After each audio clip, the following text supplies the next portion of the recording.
Tu vas faire combien de CA cette année? L'année dernière, j'ai fait un peu plus de 500 000 de CA.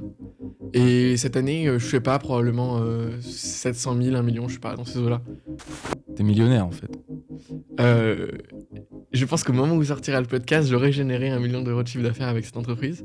Je dois travailler moins de 3 heures par jour, 2 heures peut-être. Tous les jours. Plutôt 2 jours par semaine.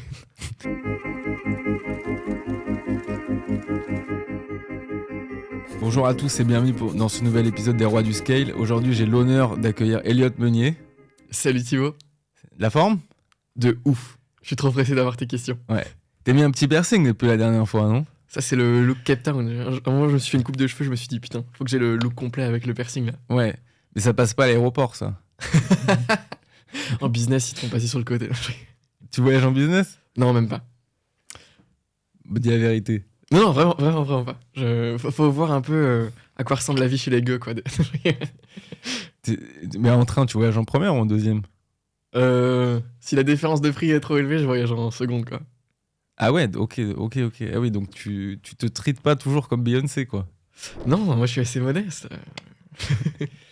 Et, imagine, j'arrive là, on est, je sais pas, tu rencontres quelqu'un dans un bar et la personne te dit tu fais quoi dans la vie? Qu'est-ce que tu réponds?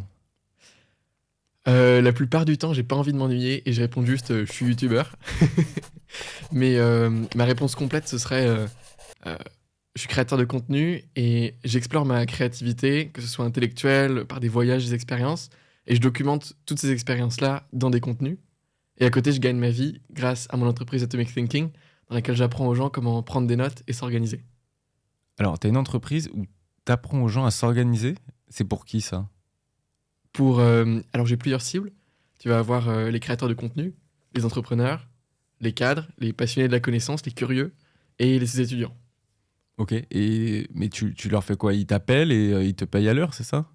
Pas du tout. C'est 100% de formation asynchrone. Il y en a 4 à l'heure actuelle, plus des formations un peu auxiliaires, donc il y en a 6 en réalité. Et formation complètement asynchrone, où ils apprennent une méthode de prise de notes que j'ai développée, qui s'appelle du coup la méthode Atomic Thinking. Et tout est structuré autour de la cible que j'essaye d'aider, quoi. Et la modalité de vente, c'est exclusivement des tunnels de vente. Ok. Donc c'est quoi aujourd'hui le périmètre de tes activités en fait? Qu'est-ce qui te permet de gagner de l'argent dans ton business? 95% de mon revenu vient vraiment de la vente de formation asynchrone. Et principalement, enfin plus réellement maintenant, mais peut-être 40% des gens qui achètent viennent des publicités et 60% du trafic organique. Donc 40% vient de la pub et 60% en organique? En Ouais. Social media, etc. Ouais, principalement YouTube. Ok. Et t'as fait combien? Tu vas faire combien de CA cette année? L'année dernière, j'ai fait un peu plus de 500 000 de CA. Et cette année, je sais pas, probablement 700 000, 1 million, je sais pas, dans ces eaux-là. Je cherche pas forcément une grosse croissance cette année. Ouais. T'es millionnaire en fait. Euh, je pense qu'au moment où sortira le podcast, j'aurai généré 1 million d'euros de chiffre d'affaires avec cette entreprise. Mais actuellement, je suis pas millionnaire sur mon compte du tout, quoi. Ouais, bah de toute façon, millionnaire, enfin, d'ailleurs, c'est quoi la définition d'un millionnaire? C'est quoi un millionnaire pour toi? Je suppose que c'est quelqu'un qui aurait 1 million en actifs. Ouais, je pense aussi. Donc je pense ne pas être millionnaire. À part si tu valorises ma boîte, mais je sais pas comment tu la valorises. Ouais. Bah, là, c'était le moment de dire oui pour TikTok, mais Oui. ouais, mais ouais, donc quand tu auras 19 ans, tu auras généré plus de 2 millions de CA, 2 millions de chiffre d'affaires, quoi, à peu près. À la fin de mes 19 ans, peut-être, ouais. Ok. Et ben, ouais. Moi, j'aime bien souvent dire que Elliot, tu nous renvoies souvent au miroir de notre médiocrité. C'est parce que souvent les gens disent oui, mais faire beaucoup d'argent, à quoi ça sert si c'est pour, tu vois, se tuer à la tâche, alors que en fait, toi, tu te tues pas à la tâche. Du tout. Tu travailles combien par jour, par semaine à peu près? Ça va vraiment dépendre de ma phase de vie. Souvent, je suis en période d'opérationnel de convergence sur un projet et j'en ai plein d'autres en slow burn, en parallèle, quoi, sur lesquels je travaille un petit peu.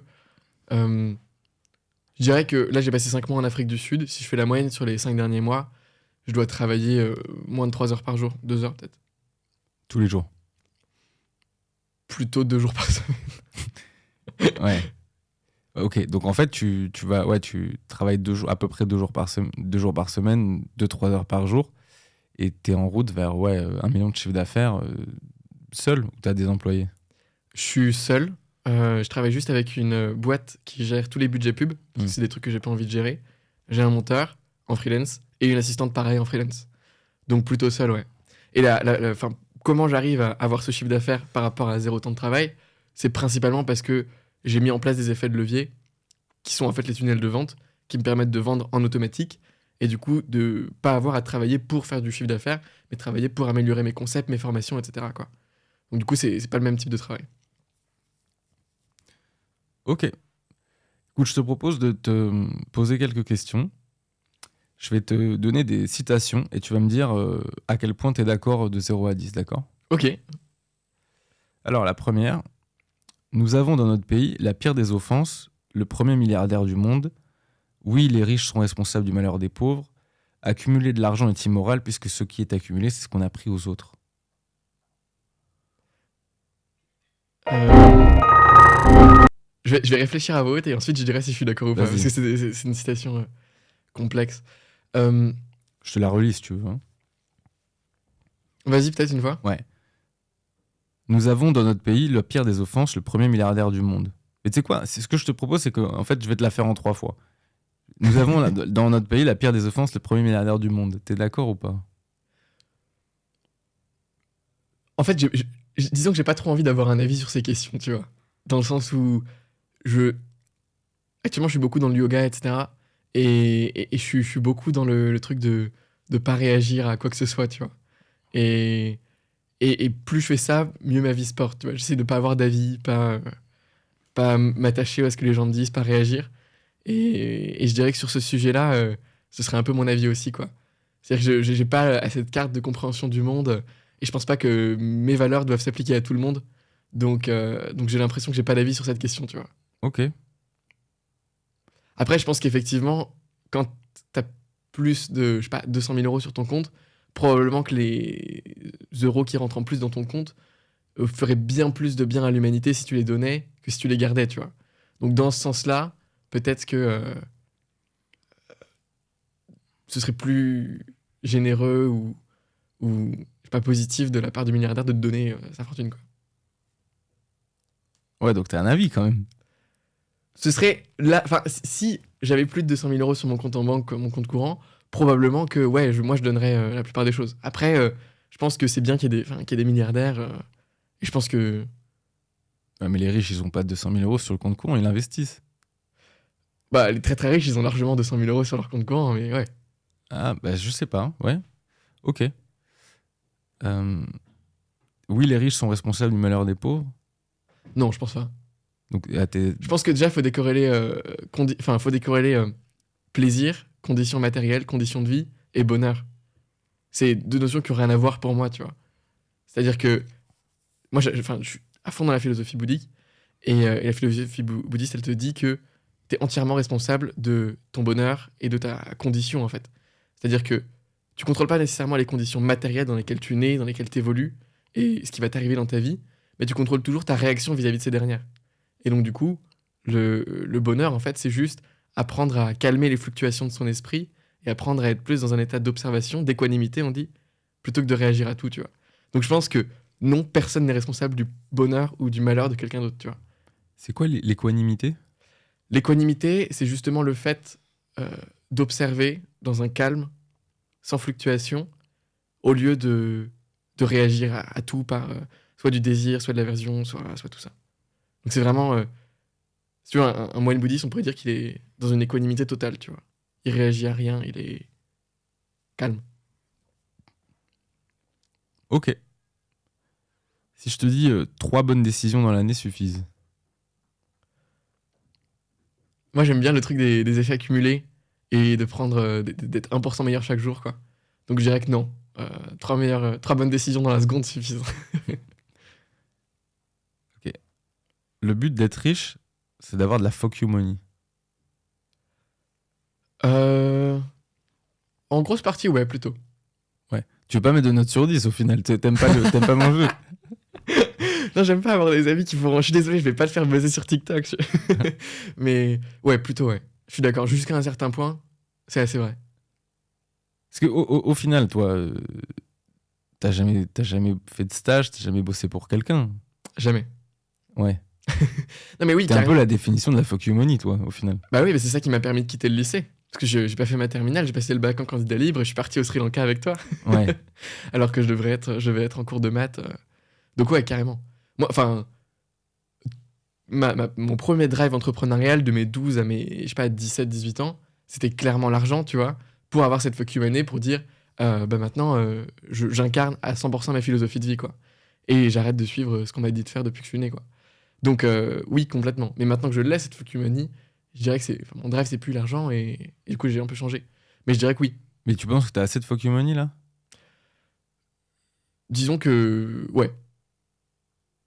Enfin, peut-être pas à tes yeux, tu vois, mais par rapport à mon interprétation et du coup le fait que je suis en paix, serein vis-à-vis de l'argent à 100%, ouais. Oui, mais t'en as pas assez pour vivre jusqu'à la fin de ta vie, si tout s'arrête demain. Si je réduis mes dépenses, probablement que si, mais sinon non. Ok, mais tu penses qu'avec genre, je sais pas, tu m'as dit t'as 800 000 euros de patrimoine, un truc comme ça, tu penses que c'est suffisant jusqu'à la fin de ta vie?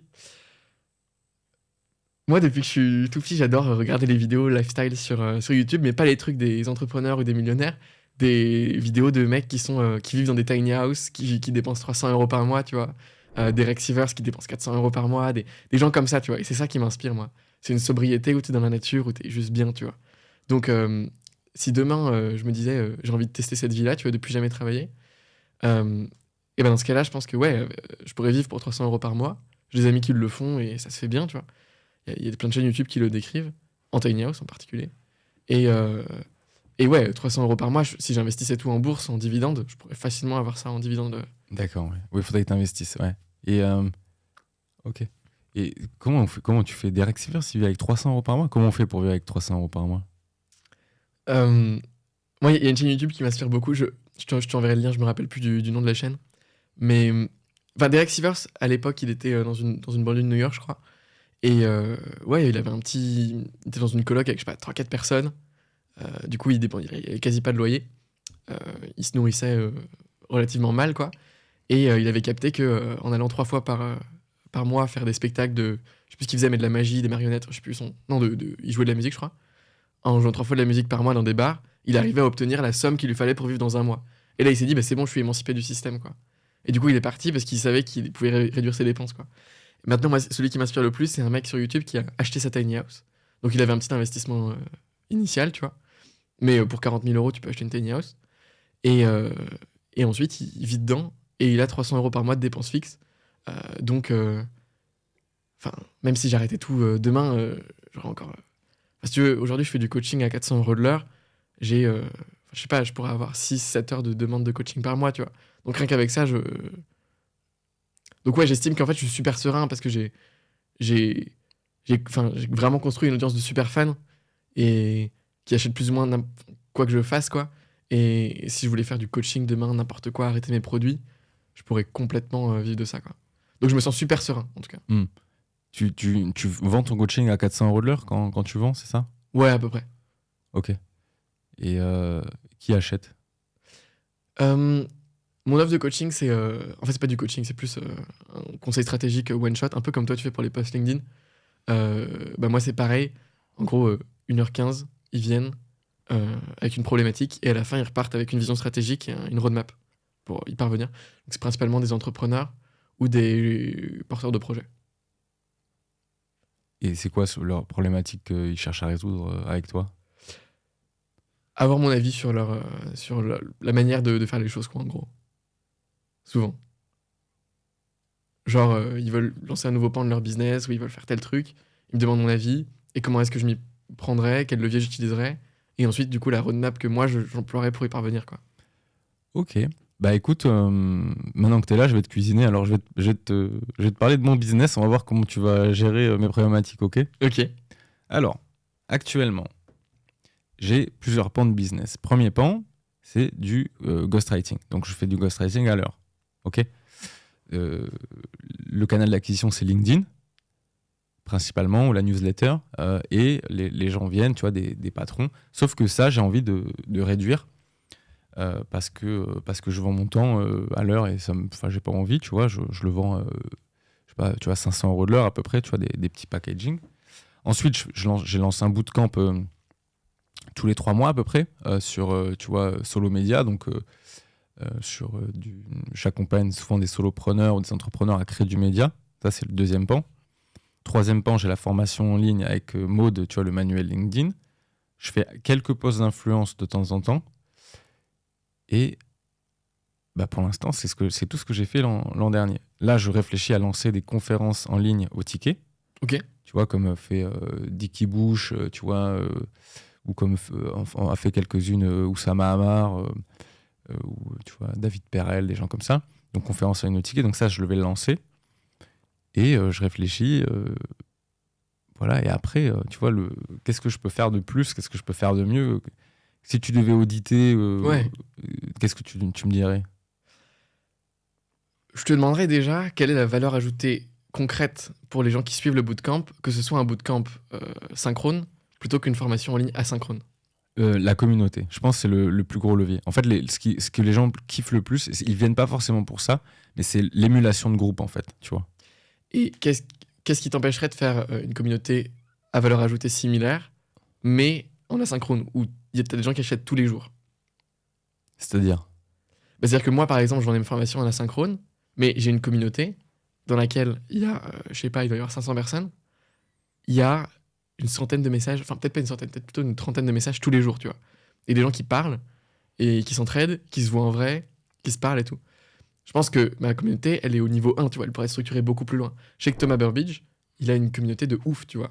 Il a créé un workspace virtuel dans un sorte de métaverse, tu vois, où les gens peuvent... En fait, tous ses clients passent toute leur journée là-dedans. Quand ils travaillent en coworking, ils se mettent dans la salle coworking. Quand ils veulent parler en mode pause café, ils se déplacent leur petit avatar dans la salle pause café, tu vois.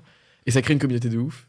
Et je suppose que tu pourrais faire un truc où toutes les semaines, il y a un nouveau batch qui se lance. Tu vois, si ton but c'est de publier 30 posts avant la fin du bootcamp, bah, tu vois, toutes les semaines, tu as un utilitaire avec 30 posts qui se lancent, tu vois. Et du coup, tu as un petit groupe qui se crée de cette manière-là. Et pareil, tu vois, moi, je fais un Zoom par semaine avec tous mes clients. C'est trop cool. On parle à chaque fois de sujets divers et variés. Les gens, ils se rencontrent, tu vois. Souvent, ils prennent leur adresse mail pendant le Zoom, ils se recontactent après. Je me dis, mais pourquoi tu pourrais pas faire ça? Et à ce moment-là, tu dis que tous les trimestres, tu lances un nouveau bootcamp. Bah, au lieu de lancer le bootcamp, tous les trimestres, tu organises un événement en présentiel où tu les réunis tous, tu vois. Et moi, je pense que les gens seraient tout aussi satisfaits avec la communauté. Toi, tu aurais ton produit en asynchrone. Et ensuite, si tu vends, enfin, si tu crées un petit canal de vente pour ce produit-là, je pense que sincèrement, tu pourrais faire x3, x4, x5, x6 de chiffre d'affaires sur ce produit-là.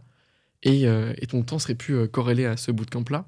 Et tu pourrais passer ton temps à lancer une autre offre, comme tes conférences si c'est un truc qui te plaît. Je les vends quoi? Au ticket? Pardon, à l'abonnement? Les conférences? Non, la communauté, l'idée de la... Je pense que c'est un truc qui doit. C'est pas ce pourquoi les gens doivent venir, mais c'est ce pourquoi les gens doivent devenir des super fans, tu vois. C'est genre, tu peux le pousser dans l'offre, tu vois, mais ça doit pas être le truc principal. Je pense qu'ils viennent pour résoudre un problème et ils ont accès à vie à une communauté qui a une valeur de ouf. Et du coup, là, ils deviennent super fans, ils achètent tous tes produits et tout. Je pense que c'est plutôt comme ça que moi, j'utiliserais ce type de communauté. Ok. T'as d'autres questions, recommandations? Pourquoi les conférences en ligne au ticket? Parce que c'est pour capter un peu Tu vois, là, les produits que je vends, ils sont un petit peu... C'est plus du median high ticket, tu vois. Genre le coaching à l'heure, c'est du high ticket. Et les bootcamps, ça commence à être, tu vois, du gros median ticket. Tu vois, le dernier, c'était 2500 € l'entrée. Je me dis, est-ce qu'il n'y a pas... Tu vois, je peux pas faire des trucs plus one-shot, tu vois, à des prix genre 50 € et capter, tu vois, une part un petit peu plus grosse de l'audience. Sachant que, en fait, j'ai réfléchi à faire des conférences, tu vois, à donner des conférences, etc. Mais j'ai pas envie, tu vois, d'aller dans des trucs de palais des congrès, tu vois, d'avoir un intermédiaire. Je me dis, autant la faire en ligne, en fait, la conf, tu vois. Ouais, de ouf. Moi, j'ai l'impression que t'as un peu un côté showman, que t'es bon en direct et tout. Donc, je te dirais, fais-la en direct, t'as raison, tu vois, fais tout ça. Et du coup, tu vois, je te demandais juste, dans ce cas-là, à ta place, moi, je réfléchirais comment tu fais une conférence qui est 3 fois meilleure que celle que tout le monde sur le marché, tu vois. Est-ce que tu peux pas prendre 2 personnes en Zoom, tu vois, avec toi, et ils appliquent en direct ce que tu leur dis, tu vois, ils te posent des questions. Comment tu peux modérer un truc où les gens peuvent poser des questions, avoir plus d'interaction, ça. Et ensuite, comment tu fais pour prendre cet extrait-là, et en faire un produit numérique, tu vois. Une petite masterclass qui est disponible tout le temps sur ton site. Comme ça, après, tu peux faire au bout, enfin, quand tu auras fait, je sais pas, 10 masterclass, tu peux très bien faire une réduction en mode les 10 masterclass pour 40 €. Tu fais un mail one shot et peut-être que tu fais 10 000 € de chiffre d'affaires marginal par rapport au même travail fourni, tu vois. Ce serait juste ça. Mais je pense que c'est une bonne idée, ce que tu dis. Et je pense que, de toute façon, le bootcamp, il est tellement précieux, celui que tu as, que si tu le rends asynchrone et que tu mets en œuvre un bon moyen de vente, que ce soit un tunnel de vente qui démarre pas forcément par de la pub, tu vois. Ça peut être un tunnel de vente qui démarre par les gens qui te découvrent sur LinkedIn, ils vont sur une page, ils découvrent une vidéo qui présente le bootcamp et un achat, tu vois. Bref, tu crées une modalité de vente qui te correspond. Je pense que rien qu'avec ça, tu peux facilement faire 20 000 €, 30 000 € de chiffre d'affaires mensuel et du coup te garder les conférences en mode petit boost de chiffre d'affaires et plaisir, tu vois. Donc je pense que c'est bien, ouais, tout le reste de ce que tu as dit. Ok. T'as d'autres recommandations? Je pense pas là tout de suite. Après, si t'as une problématique autre, tu peux me la soumettre. Mais tu vois, il y a un truc que j'avais déjà remarqué. Alors, pour les auditeurs, il y a un an, je suis parti avec Julia Guimbaud et Elliot au Sri Lanka. Donc, enfin, on a eu l'occasion de parler beaucoup business. Tu te rappelles ce que tu m'avais dit la première fois quand on s'est vu à l'aéroport sur les prix? Ouais, je sais plus ce que je t'avais dit, mais genre, double tes prix, quoi. Oui, clochard. Clochard. Ouais. Oui, tu m'as dit. Mais t'étais quoi? T'étais à 100 ou 200 € de l'heure? Ouais, j'étais à 250 et tu m'avais dit faut doubler genre ton business. Enfin, voilà, vu que les gens que t'accompagnent, etc. Moi, je te disais, mais mec, t'es ouf et tout, personne va payer ce prix-là. Et je me suis rendu compte d'un truc. C'est un truc que j'en ai beaucoup parlé et ça m'a valu beaucoup de commentaires haineux en ligne où j'ai dit, en gros, si tu veux vendre cher, il faut que tu achètes cher. C'est-à-dire que il y a un truc que moi, je ne comprenais pas, c'est qu'en fait, si je voyais pas que je pouvais vendre à ce prix-là à l'heure, parce que j'étais pas capable d'acheter quelqu'un à l'heure, tu vois. Genre, dans ma tête, je me disais pas, oui, quelqu'un va m'aider, un coach et tout, je vais pas le payer à ce prix-là, tu vois. Et du coup, bah, évidemment, si tu n'es pas prêt à acheter à ces prix-là, tu n'es pas prêt à vendre à ces prix-là, tu vois. Et je me rends compte que maintenant, dans mon écosystème, bah, tu vois, genre ma coach, bah, je la paye genre 200 € de l'heure, tu vois. Ce qui, pour les gens est un prix, tu vois, prohibitif, qui est impossible. Et je suis très content de la payer à ce prix-là, en fait. Et elle vaut largement, tu vois. Mais en fait, ouais, c'est ça, c'est le coaching. C'est pas du tout une commodité, tu vois. T'as pas un marché des coachs en business, quoi. C'est un bien d'exception, c'est une relation que t'as avec une personne. Et je pense que ça devrait pas du tout être régi par même une offre de l'offre et la demande, tu vois. Donc moi, je suis complètement prêt à te payer 500 € de l'heure parce que je sais que t'es le meilleur copywriter LinkedIn, tu vois. Et donc, je sais très bien que bah, je vais avoir 6 fois plus de résultats après, quoi. Donc, ouais, carrément. Non, mais clairement. Mais non, il n'y a pas d'offre et de demande, tu vois. Enfin, genre, sur le coaching de haut niveau. Bah, d'ailleurs, sur le coaching de haut niveau, c'est un peu l'inverse. C'est-à-dire que bah, c'est comme toi, en fait. Genre, si quelqu'un veut venir te voir pour que tu le coaches, il faut déjà que tu acceptes de le coacher, la personne, tu vois. Ouais. Et ça, c'est un truc, ça énerve les gens quand je le dis, mais il y a un certain niveau un certain niveau dans tes projets, c'est pas la client qui accepte de bosser avec toi, c'est est-ce que toi, tu acceptes de bosser avec le client, en fait. Ouais, complètement. Il y a une deuxième réflexion que je me fais, c'est que, en fait, quand tu me parles, là, tu vois, tu me poses des questions, je vois immédiatement que tu as une allergie à tout ce qui est pas scalable, en fait. Ouais. Tu peux m'expliquer ce que c'est le scale et pourquoi tu es allergique à ce qui est pas scalable? Ouais, complètement. En gros, le scale, enfin un truc scalable, c'est un truc qui peut grossir sans que tu aies à fournir plus de temps pour qu'il grossisse, tu vois. Donc par exemple, un livre, c'est scalable. Tu écris 20 heures un livre qui se vend à 10 exemplaires ou à 1 million d'exemplaires. Toi, t'as rien à faire, donc tu as construit un produit scalable. Donc typiquement, tu fais une conférence one shot, bah tu veux gagner. Bah, c'est relativement scalable. C'est scalable sur un des deux facteurs qui est plus le nombre de personnes et le prix plutôt que, en tout cas, le temps que tu fournis, quoi. Bref, moi, pourquoi je veux uniquement faire ça? Parce que je dirais que moi, ma journée idéale, concrètement, c'est je me lève, je médite, souvent pendant 1 heure. Ensuite, je crée des trucs. J'écris, soit pour moi, soit pour les autres. Je crée des vidéos, des trucs comme ça. Je lis pendant 2 heures à peu près. Et l'après-midi, je fais du yoga, je donne des cours, je vais dans la nature, je vois des potes, je fais des hikes, des trucs. Donc ça, c'est ma journée idéale. Il y a 0 minute d'opérationnel dans cette journée-là, quoi. Et donc, je veux faire tout ce que je peux pour favoriser que cette journée-là, ma journée idéale, soit ma journée que j'ai au quotidien en réalité, tu vois.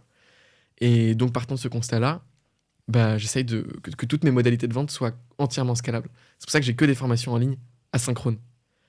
Et j'essaye d'avoir la même qualité de formation qu'une formation synchrone dans une formation asynchrone.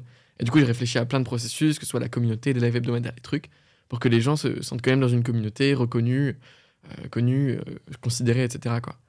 Et du coup, tout mon business est construit autour des tunnels de vente. Concrètement, un tunnel de vente, c'est quoi? C'est toutes les étapes qui séparent le moment qui séparent entre le moment où la personne te découvre et entre le moment où la personne achète chez toi. Donc du coup, si tu dis qu'elle te découvre par des publicités, ça va être la publicité, puis la page de capture où tu prends son mail, puis la page de vente où tu la convaincs, puis la page d'achat, quoi, en gros. Tu designes ça, tu mets peut-être des mails entre deux, et c'est super créatif en réalité. Moi, j'ai décidé que ma page de vente, ce serait une vidéo d'1 heure qui explique tout mon système, qui fait des démos et tout, tu vois. Mais d'autres pourraient dire, c'est un webinaire, c'est une conférence en direct et tout. Donc tu peux être super créatif, ça s'adapte complètement à ton business. Et une fois que c'est lancé, c'est lancé, quoi. Tu as des pubs qui tournent en permanence. Mais tu vois, dans mes vidéos YouTube, à la fin de chacune de mes vidéos, je dis, d'ailleurs, j'ai créé cette vidéo grâce à mon système de prise de notes. Je vais vous montrer rapidement à quoi ressemble le script de ma vidéo dans mon système. Du coup, je fais une petite démo de mon système de, 2 minutes. Et à la fin, je dis, si vous êtes intrigué ou vous voulez mettre en place le même système, tout est dans la description. Et grâce simplement à ces placements-là de 2 minutes à la fin de mes vidéos, qui sont pour la plupart du temps, selon moi, super intéressants, je fais peut-être 40% de mes ventes grâce à ça, tu vois. Donc juste, parce que j'ai créé le tunnel de vente, je peux me permettre dans chacun de mes contenus de placer mes liens, tu vois. Je fais, allez dans ma page de capture dans la description, allez là, etc. Et du coup, après, les gens, je sais qu'ils vont être convertis, peut-être dans une proportion de 20%, tu vois. Mais du coup, ça me libère, quoi. J'ai pas à faire de lancement, j'ai pas à faire quoi que ce soit. C'est pour ça que dans mon quotidien, je travaille que 2-3 heures. Et ces 2-3 heures que je considère être du travail, en réalité, c'est plutôt un tout petit peu d'opérationnel, tu vois, et principalement de la création. Ok, donc oui, en fait, t'as une sorte d'aversion à gaspiller ton temps pour ce qui est pas scalable, c'est ça? Ouais, complètement. Et ce qui est ouf, c'est que tu vois, imaginons, tu prends un entrepreneur classique, il va faire un lancement d'un produit, il va faire son pic de chiffre d'affaires, je sais pas, 50 000 € d'un coup, ça redescend. Puis 3 mois plus tard, il doit relancer un deuxième produit, mettons qu'il a 2 produits. Et ensuite, il relance le même premier produit. Et ensuite, le même deuxième produit. À chaque lancement, il a le stress de savoir si ça va marcher, le stress de savoir s'il va avoir les bons clients, il veut augmenter son prix, mais il ne sait pas si ça va bien marcher. Tu sais, t'as la boule au ventre quand tu fais un lancement, tu te sens pas bien. Et surtout, il alterne entre une période de lancement stressante, où il doit préparer son lancement, et une période où il répète les mêmes infos, tu vois, en H24. Alors que moi, ce que je fais, c'est que je fais un lancement sur mon produit, et ensuite je le continue en tunnel de vente. Donc ça vient ajouter, tu vois, une première source de revenus. Je relance plus jamais ce produit. J'ai plus jamais à m'inquiéter de si ça va marcher ou pas. Et du coup, tout mon temps libre, je le passe à créer un deuxième produit qui s'ajoute au premier. Et puis ensuite, j'en crée un troisième qui s'ajoute aux 2 premiers. Et du coup, à la fin, sur une année, quand la personne elle a lancé 2 fois les 2 mêmes produits, ok, elle a quoi qui est en automatique de stable pour elle, qui travaille pour elle? Elle a rien. Si elle veut continuer à faire du chiffre d'affaires, elle doit continuer à faire des lancements. Moi, j'ai 4 tunnels de vente qui me font une base de, 30 ou 40 000 € par mois. Et j'ai tout mon temps libre pour relancer encore un autre produit qui va s'additionner à ça. Et à la fin, ça fait un truc exponentiel. Parce que si tu arrives à avoir une bonne newsletter avec des bonnes automatisations derrière qui propose toutes les offres à tous tes clients au fil du temps, c'est magique, quoi. Ouais, donc en fait, tu t'es allergique à la manière de voir linéaire de l'entrepreneuriat. C'est-à-dire que il faut que chaque fois que tu fasses quelque chose de nouveau, ça s'ajoute en fait à une source de revenus précédente, c'est ça? Ouais, complètement. J'aime pas mettre de l'eau dans un bocal sans fond, tu vois. Parce que après tu perds l'eau. Mais c'est comme pour mes notes, tu vois. Genre je lis 2 heures par jour, mais après mes notes, je les prends de manière à ce que chaque concept ait sa propre note. Donc du coup, tous mes concepts sont portables, ils sont réutilisables, tu vois. Je peux tous les reconnecter des milliers et des milliers de fois, tu vois. C'est pas juste une note de livre que je relirai jamais, tu vois. Ça sert à rien. Lisez pas dans ce cas-là, tu vois. Non, moi j'ai toutes mes notes qui sont prêtes à être utilisées. Et du coup, quand j'écris un article, par exemple, en réalité, ça va passer dans 6 TikTok, une vidéo YouTube et probablement un passage de formation, tu vois. Grâce à, 4 notes que j'ai mis ensemble. Et les 4 notes, je les avais prises en avance et je les avais déjà utilisées 4 fois par le passé, tu vois. Ouais, mais j'ai bien fait de rappeler le le concept de miroir de notre médiocrité, parce que quand tu me dis ça, je m'en veux en fait de mettre tant de travail un peu par la fenêtre, tu vois. Et c'est vrai, et en fait, je me dis, putain, il faudrait que je fasse plus comme Elliot, tu vois. Et donc là-dessus, donc c'est quoi ton système, on va dire, média un peu, pour que les gens rentrent? On parlera peut-être de la pub après un peu, mais genre. Ouais, média.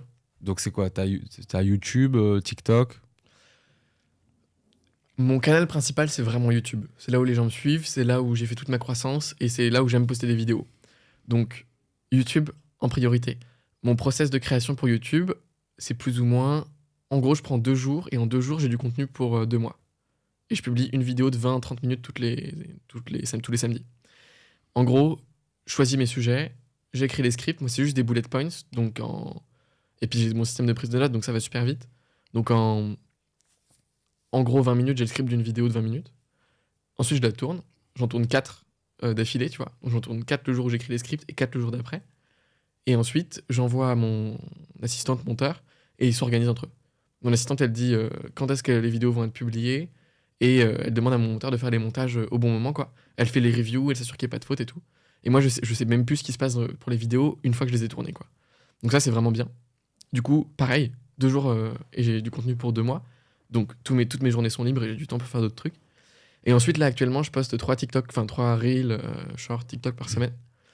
Parce que j'en avais enregistré genre, je sais pas, 70 d'un coup.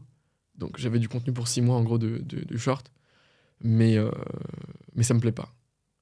J'ai pas l'impression de gagner beaucoup d'abonnés grâce à ça. Je m'épanouis pas vraiment là-dedans. Donc là, bon, c'est enregistré, je les publie. Mais à l'avenir, je continuerai pas là-dessus, quoi. Qu'est-ce que tu vas faire après? Full YouTube. Long? Format long? Ouais, format long. Et donc, en fait, de ce que tu me dis, donc c'est même pas toi qui publie tes contenus. C'est pas moi qui publie et j'ai aucune application de réseau social installée sur mon téléphone. Je suis jamais sur YouTube, je suis jamais nulle part en fait. Tu lis pas ce qu'on dit sur toi? Que sur le YouTube Studio, donc que sur les commentaires des vidéos et genre seulement je viens je sais pas, le lendemain de quand je publie une vidéo quoi, juste pour voir ce qui se dit. Tu publies combien de longues formes? J'en publie 4 par mois. Mais c'est des vidéos de 20-30 minutes donc c'est assez conséquent pour l'audience. Ok. Et tu parles de quoi?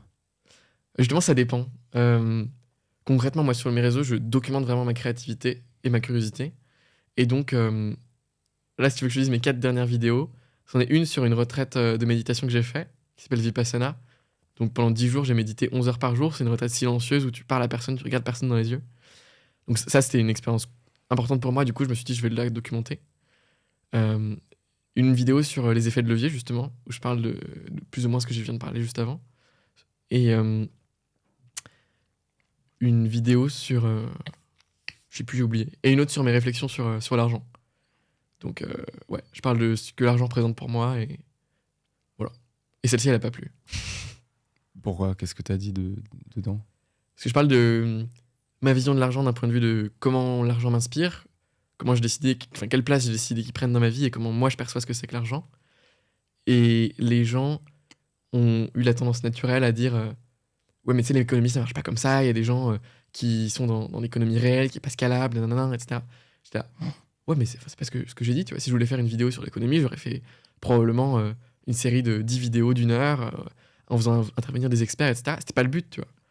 Et donc c'est ça qui a pas plu, mais bon, c'est pas très grave. Ça te touche les commentaires malveillants, négatifs? Ça me touche que quand ils ont basé sur un fond de vrai, quoi. Je pense comme tout le monde en vrai. Mais là, tu vois, pour cette vidéo, ça m'a pas touché du tout. Parce que juste, à la limite, je me suis mal exprimé au début de la vidéo, tu vois. J'aurais dû faire le disclaimer en insistant plus dessus. Mais sinon, non. Là, ça m'a pas touché. Et j'ai du mal à me rappeler la dernière fois qu'une critique m'a touché, tu vois. Mais sur les formats courts, ça peut me toucher. Parce que, comme je suis pas très fier de ce que je fais dans les formats courts, tu vois, je pense que c'est des bons contenus, je pense que c'est dans le high-end des contenus courts, mais j'aime pas les contenus courts, j'en consomme pas, je déteste ça. Donc du coup, là, ça me touche un peu plus, quoi. Quand les gens ils disent, putain, Elliot, je pensais que tu faisais des belles vidéos longues YouTube, à travailler et tout, là, c'est dégradé. Je suis là, ouais, mais t'as raison. Et tu consommes quoi en contenu, toi, justement? Je consomme quasi que des contenus longs, donc que des livres, quasiment, et un peu d'articles. Voilà. Article de qui? Ça va être beaucoup d'articles de Integral Life en fait, j'en fais pas beaucoup, tu vois, donc j'ai pas beaucoup de sources. Mais ça, Integral Life, qui est un blog, enfin, en fait, le blog du philosophe Ken Wilber. Et c'est que des réflexions ultra advanced sur plein de sujets. Donc ça, j'aime bien. Et après, je pense tous les classiques, genre Not Boring. Euh, les autres me reviennent pas en tête là, mais tous ceux sur la creator economy, quoi, en gros. C'est quoi Not Boring? Ah, c'est un blog qui décrit plus ou moins les marchés du Web3, de la creator economy et des startups, en gros. Et il fait des analyses assez longues, un peu à la. Tim Urban, là, le gars qui dessine des. C'est un peu dans le même. C'est un peu la même volonté, quoi. Pas dans le même style, mais. Ouais, donc du fond, quoi. Tu consommes principalement du fond, des articles longs. Ok, donc, et tu consommes du social media ou pas? Pas du tout. J'ai vraiment cut complètement les social media depuis, je sais pas, 1 an. Peut-être 6 mois en vrai, à fond. En fait, mon truc, c'était, je suis passé par plein de périodes, tu vois. Une période où j'avais mon écran en noir et blanc, une période où c'était bloqué par des limites de temps. Mais en fait, la réalité, c'est juste que les social media, c'est juste, c'est de la drogue dure, en fait. Si tu prends de l'héroïne, là, tu vas être addict physiquement, physiologiquement, tout de suite, tu vois. Et tu vas devoir en reprendre. Tu peux pas en prendre un petit peu tous les samedis, tu vois. Ça marchera jamais. Pour moi, les réseaux sociaux, c'est pareil. Moi, en tout cas, la manière dont mon cerveau est branché, je peux pas faire juste 15 minutes d'Insta par jour, quoi. Ça va forcément. Je peux faire ça pendant une semaine et au bout d'un moment, ça va passer à 30 minutes, 40 minutes, tu vois. Donc, du coup, j'ai décidé de cut ça complètement. Et ouais, une autre raison, c'est juste que souvent, c'est des. Enfin, dans 90% de ce que tu lis sur les réseaux sociaux, c'est des trucs qui bénéficient pas des effets cumulés, en fait. C'est des infos qui vont périmer dans pas longtemps, probablement. Euh, et qui sont que dans le temps court, tu vois, dans l'instantanéité. Mais ça va souvent pas te donner des nouveaux modèles mentaux que tu vas garder avec toi toute ta vie. Ça va pas te faire challenger la plupart de tes idées parce que c'est souvent ce que tu vois sur les réseaux sociaux, c'est souvent des trucs qui vont confirmer tes croyances, tu vois. Donc, en fait, ça te fait pas grandir intellectuellement. Moi, je m'ennuie un peu, donc ça me divertit pas particulièrement. Et quitte à me divertir, je préfère aller sur Netflix, tu vois. Donc, Tu regardes quoi sur Netflix? Putain, je regarde quasiment rien. C'est bof, Netflix, en ce moment. En ce moment, mais en fait, je regarde rien. Du coup, moi, enfin, je pense que c'était Suits, peut-être la dernière série que j'ai regardée. Ok, ça t'a plu? Plutôt, ouais. Enfin, c'est addictif, en tout cas. Oui. C'est plutôt du divertissement, ça. Ça fait pas beaucoup réfléchir. Non, putain, les derniers trucs que j'ai regardés sur Netflix, c'était dans l'avion. C'est un documentaire qui s'appelle Wild Wild Country. Je sais pas si tu l'as vu. C'est sur Osho. Et c'est incroyable. Parle-nous de Osho un peu. Je crois qu'il y a une phrase que Naval Ravikant il disait, il attribuait à Osho, c'était quand je rencontre un prêtre, il me parle de sexe, et quand je rencontre une prostituée, elle me parle de Dieu. C'est très vrai. Mais je trouve qu'il y a beaucoup, beaucoup de vrai dans les livres de Osho. Maintenant, en fait, tu vois comment, à la base, c'était juste un gars qui a passé sa vie à méditer, à chercher la vérité, tu vois, à chercher à calmer son esprit. Il a eu une vie très radicale, tu vois, de moine, quasiment aseptisé. Et il avait une présence de ouf, ce gars. Genre, il dégageait une énergie incroyable.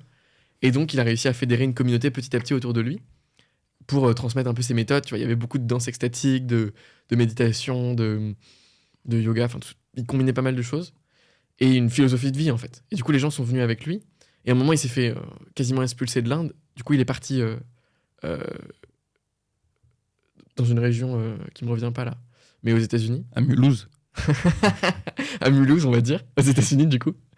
Et il a acheté genre, je sais pas, 600 hectares de terrain et il a construit une ville dedans. À la fin, je crois qu'il y avait 20 ou 30 000 habitants dans la ville. C'était que des disciples. Ils devaient tous s'habiller en rose. Et du coup, les États-Unis ont vu ça comme une secte de ouf, tu vois. Et en fait, il y a eu une escalade où ils ont commencé à s'armer dans la communauté. Et le gourou est tombé, enfin, Osho est tombé dans la drogue. Il s'est fait pervertir. À la fin, il avait 90 Rolls-Royce. C'était un délire, quoi. Et donc, au final, la plupart des gens qui étaient dans cette secte sont partis en prison. Et voilà, maintenant, ouais, c'est vraiment un beau documentaire qui te montre comment un truc d'une pureté absolue, tu vois, peut ensuite se faire pervertir par des quêtes externes comme l'argent, le pouvoir, je sais pas. Et c'est quoi sa quête à Osho? C'est très, très, très en lien avec la philosophie bouddhiste que je te disais au début, calmer les fluctuations de son esprit pour avoir une vie de paix, de calme, tu vois. Être dans le moment présent en permanence. Et aussi traiter justement tous tes traumas, enfin, si on peut appeler ça des traumas, de ta vie, de ton enfance, quoi. Mais pas par la psychothérapie, la psychologie, etc., où tu veux y accéder par ton mental, mais par des trucs plus puissants comme la danse libre, où tu rejettes des trucs, le breathwork, où tu viens un peu la manière des psychédéliques, accéder à d'autres parties de ta conscience, ou des choses comme ça. Mais donc ces livres sont plutôt bien. Mais c'est qui ce mec Osho? Non, mais parce que ça m'intéresse, j'en ai entendu parler plusieurs fois et En gros, à la base, c'est un mec qui est né en Inde, qui était en quête de sens, qui est tombé dans tout ce qui était bouddhisme, quoi, et elle est tellement à fond que je pense que c'est une des personnes qui était le plus proche d'une personne éveillée, illuminée, tu vois, euh, de son dernières années, peut-être, tu vois. Et à la base, c'était ça. Et ensuite, c'est un mec qui avait du coup le look indien de gourou avec la grande barbe, toujours tu sais, dans des grands draps un peu, et qui parlait, qui parlait très peu, très lentement, en disant des trucs très vrais, tu vois. Du coup, enfin, tout le monde s'est un peu rallié à sa cause. Mais en fait, c'est ce gars-là, quoi. Et juste, il s'est fait pervertir par la drogue, l'argent. il est mort. Il est mort aujourd'hui, ouais. Mais si vous voulez, vous pouvez toujours aller faire une retraite en Inde dans son lieu. Et je pense qu'il n'y a jamais eu autant d'adhérents justement, aux enseignements de Osho qu'aujourd'hui. Et ça s'appelle comment? Il y a des livres dessus Ouais. Si vous tapez, je pense Osho aujourd'hui, mais Bhagwan, sinon par le passé, il y a des livres qu'il a écrit lui-même. C'est comme ça qu'il s'est fait connaître. Et il y a beaucoup de groupes ou de méditations sur YouTube à propos de lui. Hmm. Ouais. J'aimerais revenir là sur ce que tu as dit sur les réseaux sociaux. Donc, t'as pas de réseaux sociaux sur ton téléphone? Ouais. Ok, donc rien. Rien. Et là, depuis. Bon, c'est très récent, mais depuis une semaine, j'ai plus du tout les notifications de messages sur mon téléphone. J'y réponds plus sur mon téléphone. Et je les ai que sur mon Mac. Ok, t'as WhatsApp quand même ou pas? Du coup, j'ai WhatsApp Ok. sur mon Mac. Il y a des applis qui agrègent toutes tes applis de messages en une seule. Hmm. Et tu réponds à tout sur ton Mac, tu vois. Ok. Donc, et donc si, je sais pas, si tes darons ils t'appellent ou Les appels, j'ai quand même, du coup. t'as les appels. Ouais. Mais si je t'écris sur WhatsApp, il faut que j'attende que Ouais. t'aies décidé en fait intentionnellement d'aller regarder. Ouais. Hein? Ouais, complètement. Est-ce que c'est pas ça la vraie richesse? Pour moi, je pense que si. En fait, j'ai une réflexion là. Tu vois, je me rends compte de plus en plus, c'est je crée beaucoup en ligne, mais je consomme aussi beaucoup en ligne, tu vois. Et je suis accro au smartphone, tu vois. Je suis accro aux social media, enfin, social media, smartphone. Tu vois, j'ai toujours, en fait, il faut toujours que ça buzz dans la tête, que tu vois, j'ai toujours l'impression que si je réponds pas, il va se passer un truc, l'URSSAF va venir me chercher, tu vois. Donc j'ai une question, ça paraît un peu bête, mais en fait, tu fais quoi de tes journées, tu vois, si t'as pas de smartphone? Non, mais c'est une vraie question, hein, parce que moi, je t'avoue que j'ai envie de le jeter, le smartphone, tu vois. Enfin, je peux pas, mais Tu pourrais. je pourrais vivre avec un Nokia, probablement. J'ai mon pote Benny Selman, ça fait 2 mois qu'il vit avec un Nokia. Et le mec, il est CEO d'une boîte, il a des employés, il a tout ça. Benny Sandman, ouais, raconte-moi un peu ce qu'il fait là. Benjamin Selman, il a créé une boîte qui s'appelle Super Creative. Et il développe des outils pour aider les freelances et les indépendants à mieux gérer. Genre, le dernier, c'était un truc pour savoir le juste prix à mettre pour tes services, en fonction de ta zone géographique, ton expérience, quel est ton client et tout. C'est vachement bien. Et le gars, c'est un peu un artiste, un poète et tout. Enfin, moi, c'est mon designer préféré. Enfin, il est trop fort, quoi. Et c'est un peu mon role model in life, tu vois. Non, en vrai, c'est pas mon modèle, mais bonne source d'inspiration. Et du coup, là, depuis 2 mois, il a décidé de justement mettre tous ses messages sur son Mac, quoi. Et d'abandonner complètement son téléphone pour juste prendre un Nokia. Voilà. Ok, il t'a dit quoi? Il sent mieux? Il s'en 100 fois mieux. Et lui, il aime bien l'aventure, tu vois. Du coup, quand il sort dans la rue, il a mémorisé tout le chemin qu'il devait faire avant, tu vois. Et il kiffe l'idée aventure et tout ça, tu vois. Où il le marque dans son petit carnet, l'itinéraire à prendre, tu vois. Et il y va après. Et c'est pareil pour tout, tu vois. Du coup, il écoute plus de musique, il est à 100% dans l'instant présent. Et ouais. Et du coup, moi, ce que je fais de mes journées, il y a quand même pas mal de vide, en réalité, tu vois. Moi, j'aime bien passer du temps à rien faire, à contempler. Là, les 2 derniers mois que j'ai passés, là, je viens de revenir en France, j'étais en Afrique du Sud pendant 5 mois. Les 2 derniers mois que j'ai passés, je les ai passés dans une petite cabane, une sorte de cabanon en Afrique du Sud, dans un petit village au bord de la mer. Du coup, t'avais une vue de ouf. Et en vrai, je passais bien 1 heure ou 2 heures par jour à juste m'asseoir sur le transat et à regarder la vue et à penser et à méditer et à rien faire, tu vois. Et ça, moi, je kiffe. Et c'est là où j'ai toutes mes idées.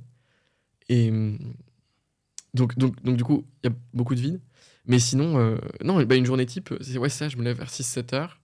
Je crée pendant, je sais pas, 2 heures, tu vois, que ce soit des vidéos, de l'écriture, des trucs.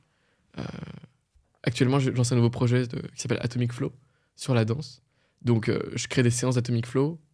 Voilà, je fais des trucs, quoi. Euh, Ensuite, je lis pendant 2 heures, je pense. Avant ça, j'ai médité pendant 1 heure. Donc, tu vois, je suis déjà quasiment rendu à midi, là.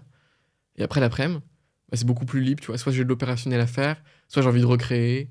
Euh, Souvent, je donne ou je prends un cours de yoga. Je vais marcher, je vois des potes. Ça dépend, quoi. Mais du coup, c'est 100%. En fait, 100% de mes revenus viennent des réseaux sociaux. 100% de ma vie est hors des réseaux sociaux, tu vois. Bah, je pense que c'est. Je crois que c'est. Il y a une phrase de Naval là-dessus qui dit You need to win the game to escape the game. Ouais. Euh, Mais c'est ça. Et une autre, c'est les bons dealers touchent pas la marchandise, quoi. C'est si tu veux être un bon dealer sur LinkedIn, tu vas pas sur LinkedIn, quoi. ouais, bah écoute, je suis un mauvais dealer alors. Bah notamment, enfin bon, ça, je me dis probablement ça pour me rassurer, mais bon, vu que je faisais du ghostwriting LinkedIn, j'avais l'impression que j'avais besoin d'être le bon social media manager, tu vois, alors que bon, au final, ça n'a pas changé grand-chose.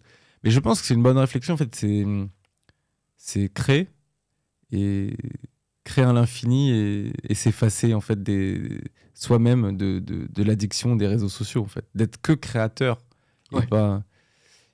Et je crois que c'est... Tu sais, si tu regardes les super millionnaires, tu vois, de la Silicon Valley et tout, de plus en plus, ils interdisent, tu vois, leurs enfants d'utiliser les smartphones. Ouais. C'est limite dans une ère où il y a ChatGPT qui arrive, bah, en fait, les trucs, les compétences les plus importantes, ça va être, tu sais, changer une roue, apprendre à cuisiner un plat étoilé, tu vois. Ouais, à fond. Moi, je crois beaucoup, beaucoup dans le concept de la journée idéale, quoi. Là, tu m'as dit, j'ai envie de drop mon smartphone. Ok, bah, si on va plus loin, c'est quoi ta journée idéale, tu vois? Et une fois que tu as défini ta journée idéale, genre heure par heure, minute par minute, qu'est-ce que tu manges, avec qui t'es, avec qui tu traînes, etc. Et bah, comment tu fais? Par exemple, tu peux mettre un nouveau calendrier dans ton Google Agenda, tu vois. Tu mets un calendrier journée idéale, où chaque jour, tu as les mêmes blocs de temps, tu vois, qui se répètent. Et tu l'actives le plus souvent que tu peux, et tu essayes de faire caler tes activités, tu vois, dans ton agenda, dans ces blocs de temps-là, tu vois. Comme ça, de plus en plus, tu te rapproches de cette journée idéale que tu t'étais imaginé, tu vois. Et ça, c'est un truc qui marche bien. Un autre truc qui marche bien après, c'est tous les hyper performeurs en soi, que ce soit les sportifs de haut niveau, les artistes de haut niveau, tout le monde, en tout cas la plupart des sportifs de haut niveau aujourd'hui, ils ont un agenda, un calendrier qui est millimétré à la seconde près, tu vois. Et du coup, ils font des blocs de temps à la seconde près. Et ben, si tu veux pas être sur ton téléphone, pas être sur tes réseaux sociaux, fais la même chose dans ta vie, tu vois. Définis 1 heure de plage où tu es sur tes réseaux sociaux, et le reste du temps, tu définis des trucs, tu vois. Et en soi, t'avances 100 fois plus vite. C'est genre l'attention du samouraï, quoi. Il n'y a pas beaucoup de place dans le... Si, il y a de la place dans le chaos quand même. Parce que tu m'as dit l'après-midi, tu savais pas exactement ce que tu allais faire chaque jour, non? Disons que je sais toujours ce que je vais faire toute la journée. Mais dans ma journée idéale, l'après-midi n'est pas forcément fixe, tu vois. C'est-à-dire, je vois en fonction de ce qui vient, tu vois. Genre, si je suis en voyage, probablement que l'après-midi, j'irai faire des randos, visiter, machin. Mais si je suis chez moi, probablement que je donnerai un cours de yoga, je ferai des calls avec des potes, je ferai des trucs comme ça, tu vois. Donc l'après-midi, j'ai pas une routine en fait que je refais tous les jours. Par contre, je sais toujours ce que je vais faire toute la journée, la veille, en fait.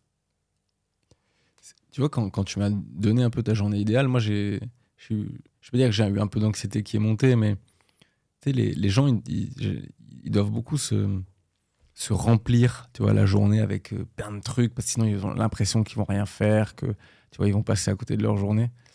Euh, il y avait, tu sais, le terroriste qui s'appelait Una Bomber, qui était un peu, bon, qui était dans ces trucs, tu vois, il disait la société fait du bruit permanent parce que les gens, pour éviter que les gens s'emmerdent, tu vois, parce que Mhm. en fait, les gens, s'ils s'emmerdent, ils deviennent complètement fous, ils se mettent à réfléchir, suranalyser.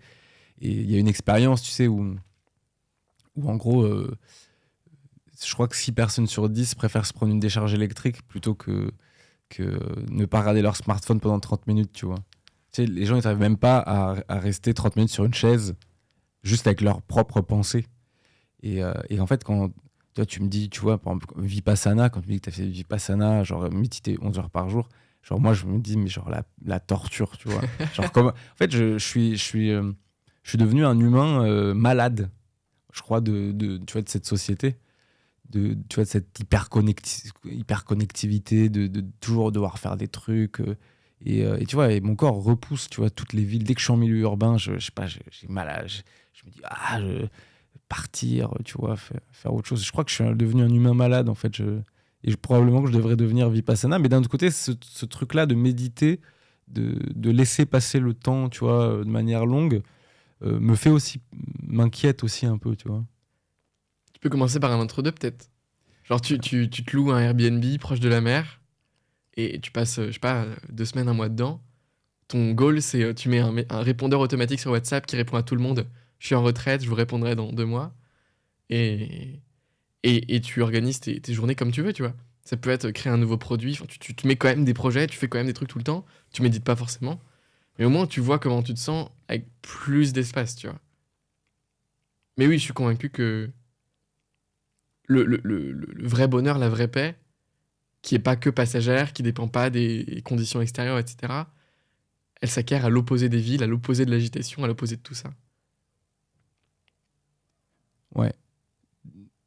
Du coup, toi, tu vis où là? Enfin, on va dire dans les 12 derniers mois, t'étais où? T'as passé ton temps où? 12 derniers mois. J'ai eu 6 mois en France, donc beaucoup de petits voyages avec des amis, des trucs comme ça. Et mon point fixe, c'était chez mes parents. Et les 6 derniers mois, j'étais en Afrique du Sud, du coup. Du coup, ça dépend, mais souvent dans la nature. Et, euh, et là, du coup, ce qui vient pour moi, je pense que c'est me m'acheter une tiny house et la mettre quelque part, en Bretagne. Tiny House, c'est quoi? C'est comme un camping-car là ou... Ouais, c'est ça. C'est un truc qui ressemble à une petite maisonnette, mais sur une remorque. Donc tu peux la déplacer comme tu veux, quand tu veux. Ça coûte entre 40 et 100 000 euros. Et tu deviens propriétaire pour 3 fois rien. Et tu peux souvent, du coup, te mettre sur des terrains non constructibles. Ah, faut faire attention à la législation et tout, mais tu peux te mettre sur un terrain non constructible, c'est comme une caravane. Et du coup, tu peux bénéficier d'une vue de malade dans des paysages de ouf. Et tu as une vie qui est en fait dans la sobriété forcée, tu vois. Parce que souvent, tu dois produire ta propre électricité, ou tu peux aussi te raccorder au réseau, mais enfin, tout est sobre en fait. Et donc, comme tu réduis le confort de ta vie, etc., bah, tu réduis aussi tes dépenses, tu réduis tout, et tu reviens un peu à l'essentiel, quoi. Pourquoi c'est important pour toi de revenir à l'essentiel, de vivre une vie sobre? Foncière, enfin, c'est très très empirique. Je sais que c'est ça qui me convient aujourd'hui, tu vois. Moi, en fait, le truc, c'est que moi, je suis j'absorbe tout ce qui est autour de moi, tu vois. Donc, souvent, tu vas me mettre 2 semaines à Paris, je vais avoir une FOMO de malade. Je vais vouloir, parce que du coup, tous mes potes vont être TikTokers, entrepreneurs, machin. Je vais avoir une FOMO de malade, je vais avoir qu'une seule envie, c'est créer 2 startups, faire 600 posts LinkedIn pour devenir millionnaire et tout. Enfin, tu vois. Et je me rends compte que fondamentalement, je suis pas épanoui dans ces milieux-là. Dans les villes, moi, j'ai les yeux qui pleurent comme toi, à cause de la pollution, un peu plus le bruit, calmez-vous, quoi. Et que foncièrement, mes périodes les plus heureuses, c'est les périodes où je vis seul. Tu vois, typiquement, je déteste les dîners ou les déjeuners, les trucs comme ça. Parce qu'au final, tu connectes jamais vraiment avec la personne. C'est souvent que du ketchup. Tu peux poser des questions profondes, tu vois, mais fondamentalement, ça me draine, tu vois. J'ai pas l'impression d'avoir plus connecté, d'être devenu plus intime, plus proche avec la personne. On va juste se revoir dans 6 mois pour un autre déj. Et ça m'a rien apporté. Donc du coup, moi, ce que je préfère faire, ou ce que je préfère me dire, c'est je vis en marge de tout le monde dans la nature, en Bretagne. Et tous les week-ends, par exemple, je m'organise une sortie avec 1 ou 2 amis que j'adore de tout mon cœur, tu vois. Et on fait une sortie, je sais pas, on va faire une randonnée dans les montagnes de 3 jours. On va, si c'est des personnes qui aiment pas du tout la nature, on va dans un yacht, j'en sais rien, enfin, tu vois. Mais c'est plus ça, ma philosophie de vie actuelle. Ok, mais t'aimes bien, mais donc tu passes beaucoup de temps seul? Ouais, ouais, complètement. Moi, j'adore la solitude. Et je pense que je pourrais rester 1 an seul, 100%, Sans voir personne. sans voir personne. Parce que, foncièrement, j'aime plus parler des idées, tu vois. Je. Ouais, j'aime plus parler des idées. Je préfère avoir un temps beaucoup plus long, lire des grands penseurs qui ont eu le respect de prendre le temps de formuler leurs pensées sur du papier, tu vois, et d'avoir une pensée vraiment réfléchie, et d'avoir le respect pour eux, tu vois, de prendre le temps, moi, d'y réfléchir beaucoup, de prendre beaucoup de notes dessus, de réécrire mes propres mots, de reformuler, de l'imprégner. Donc moi, j'aime bien les idées, mais j'aime bien les idées quand elles sont dans un temps long, tu vois, et pas dans une instantanéité d'une discussion et tout. Parce qu'en plus, il y a l'ego qui rentre, enfin, j'aime plus, quoi. Enfin voilà, donc, je suis très bien avec mes livres, avec mes routines de yoga, de marche, de trucs, de danse. Mais t'es venu dans le podcast quand même. Mais ça, c'est que pour les vues. C'est pour le tunnel de vente. En vrai, ça tombait bien. Ouais. Ah, puis j'étais à Paris en ce moment et tout. Bah écoute, je pense qu'on a on a des audiences minoritairement similaires. Et je pense que tu vois, ton travail sur YouTube, etc., c'est pas la même chose que les audiences que moi j'ai sur LinkedIn, tu vois, plus business, un peu plus âgé. Donc, non, je pense que c'est un move intéressant, au moins pour le trafic et la notoriété. Euh, non, mais ok, non, mais à chaque fois que je te vois, ça me fait réfléchir, tu vois, sur les trucs de journée idéale, un peu, on peut dire, ouais, de design de vie. Qu'est-ce que j'ai envie de faire de ma vie, quoi, tu vois. Ouais. Et, Mais surtout si t'as ça, en fait. Si t'as ta journée idéale. Mais en fait, t'as une vie qui est beaucoup plus simple. Parce que à chaque fois que tu dois prendre une décision, ton premier filtre, c'est ta journée idéale. Par exemple, si demain, enfin, si là, après le podcast, tu me dis, Elliot, j'ai envie de monter une startup avec toi, ou, je sais pas, une école de formation en ligne, où on met en commun nos formations, on fait un truc de ouf et tout. Là, tu vois, j'aurais trop envie de te dire, mais ouais, de ouf, c'est trop smart et tout. Et tu vois, et probablement que si j'avais pas ma journée idéale, je t'aurais dit, go, on y va, tu vois. Mm. Mais en fait, là, mon premier réflexe, c'est de me demander, oh, et est-ce que dans 2 ans, je pourrais avoir ma journée idéale si je dis oui maintenant? Et la réponse est non. Parce que si on a ça, ça veut dire qu'on aura au moins 3 heures, enfin, je sais pas, 1 heure par jour ou 2 heures par jour d'opérationnel dans notre journée pour travailler sur ce business, pour le faire grossir. On aura des préoccupations que j'ai pas envie d'avoir, en fait. Donc, je vais te dire non. Et je vais être complètement en conscience et je vais simplement te dire, j'adorerais travailler avec toi, mais c'est pas ma journée idéale, quoi. Et du coup, t'as plus la FOMO des opportunités et, je sais pas, cette oppression, tu vois, qu'avant je pouvais ressentir de, je sais pas ce que je veux faire de ma vie, je sais pas où je veux aller, je sais pas, machin. Mais en fait, ça disparaît, quoi. T'es juste beaucoup plus calme. Et c'est pareil, du coup, tu sais ce que tu vas faire dans tes journées et tu sais ce que tu. En fait, quand tu clarifies ta vie, que tu passes au crible tous tes secteurs, tu vois, financiers, comment je gère mes finances? Tu le définis. Mon temps, comment je le passe? Mon. Enfin, tout, quoi. Mes relations, comment je réponds au téléphone et tout, tu vois. Et bien, une fois que tu as défini tout ça, bah, t'es clair avec toi-même, donc t'as plus d'inquiétude, quoi. Et t'as un plan sur 10 ans, 20 ans? Tu sais vers où tu veux aller? Pas vraiment. J'ai plus de plan, moi je m'organise par phase de vie. Donc quand je sens que je suis plus aligné avec ce que je suis en train de faire, tu vois, dans mon quotidien, mettons que j'étais à Paris pendant 2 semaines, je me dis, oh putain, je sens dans mon ventre, tu vois, foncièrement, je déteste Paris, j'ai juste envie de partir. Et ben j'ouvre une nouvelle phase de vie. Donc en gros, c'est un nouveau dossier dans mon logiciel de prise de notes. J'écris une lettre d'intention pour cette nouvelle période en disant, ma nouvelle intention, c'est de me ressourcer à la campagne, de laisser venir l'inspiration, de lire plus, de passer plus de temps avec mes proches. Ok. Je fais le bilan de ma phase précédente en regardant toutes mes photos, mon calendrier, mes trucs pour dire les leçons que j'ai appris en fait. Genre par exemple, c'est comme ça que je sais qu'aujourd'hui je veux vivre seul à la campagne et tout, tu vois. Alors que j'ai seulement 18 ans, je sais comment j'ai envie de vivre ma vie dans mon quotidien, tu vois. Parce que j'ai fait cet effort de faire mes bilans, documenter qu'est-ce que j'ai appris, qu'est-ce qui m'a plu, qu'est-ce qui m'a moins plu. Tu crées du coup ce bilan de la phase précédente et cette intention de la phase de vie suivante. Et en même temps, je définis mes focus, tu vois. Souvent, je vais avoir 10 projets en parallèle. Il y en a 9 qui vont être en phase de divergence créative. Donc en gros, je vais juste de temps en temps aller sur Internet. Si tu me parles d'un truc qui pourrait m'aider sur un de mes projets, je vais juste le mettre dans mon logiciel de prise de notes dans ce dossier-là. Je vais capturer une image qui m'inspire sur ce projet. Tu vois. Je rassemble tout. Phase de divergence créative. Et souvent, à chaque phase de vie, je dis, maintenant ce projet-là, Atomic Flow, dans cette phase de vie-là, je suis en mode convergence. Je vais exécuter ce projet. Je vais partir de toute l'abondance de ressources que j'ai collectées pendant des mois et des mois. Et je vais réellement exécuter ce truc-là. Et du coup, bah là, je suis en phase d'exécution. Et du coup, je crée des pages de vente, je crée des mails, je crée des machins, je crée des cours et tout. Et voilà. Du coup, je suis souvent en convergence dans une phase de vie sur un projet et en divergence sur d'autres. Après, ma vision 5-10 ans, c'est surtout une journée idéale en réalité. Euh, des valeurs, des phrases genre je suis comme ça, machin, mais pas forcément des j'ai fait. Parce que je sais pas ce que j'ai envie de faire réellement, si je vais avoir un projet de vie à un moment. Et ça me plaît pas trop de m'imaginer ma vie comme ça, quoi. De me dire je travaille tous les jours pour le même projet. Moi, j'aime bien changer un peu souvent, quoi. Tu veux... Tu veux fonder une famille? Ouais, je pense. Ok. Mais en gros, ouais, tu navigues un peu tu navigues un peu à vue, c'est-à-dire genre, voilà, sur 3 mois, 6 mois, tu as une sorte d'objectif, des valeurs, une journée idéale.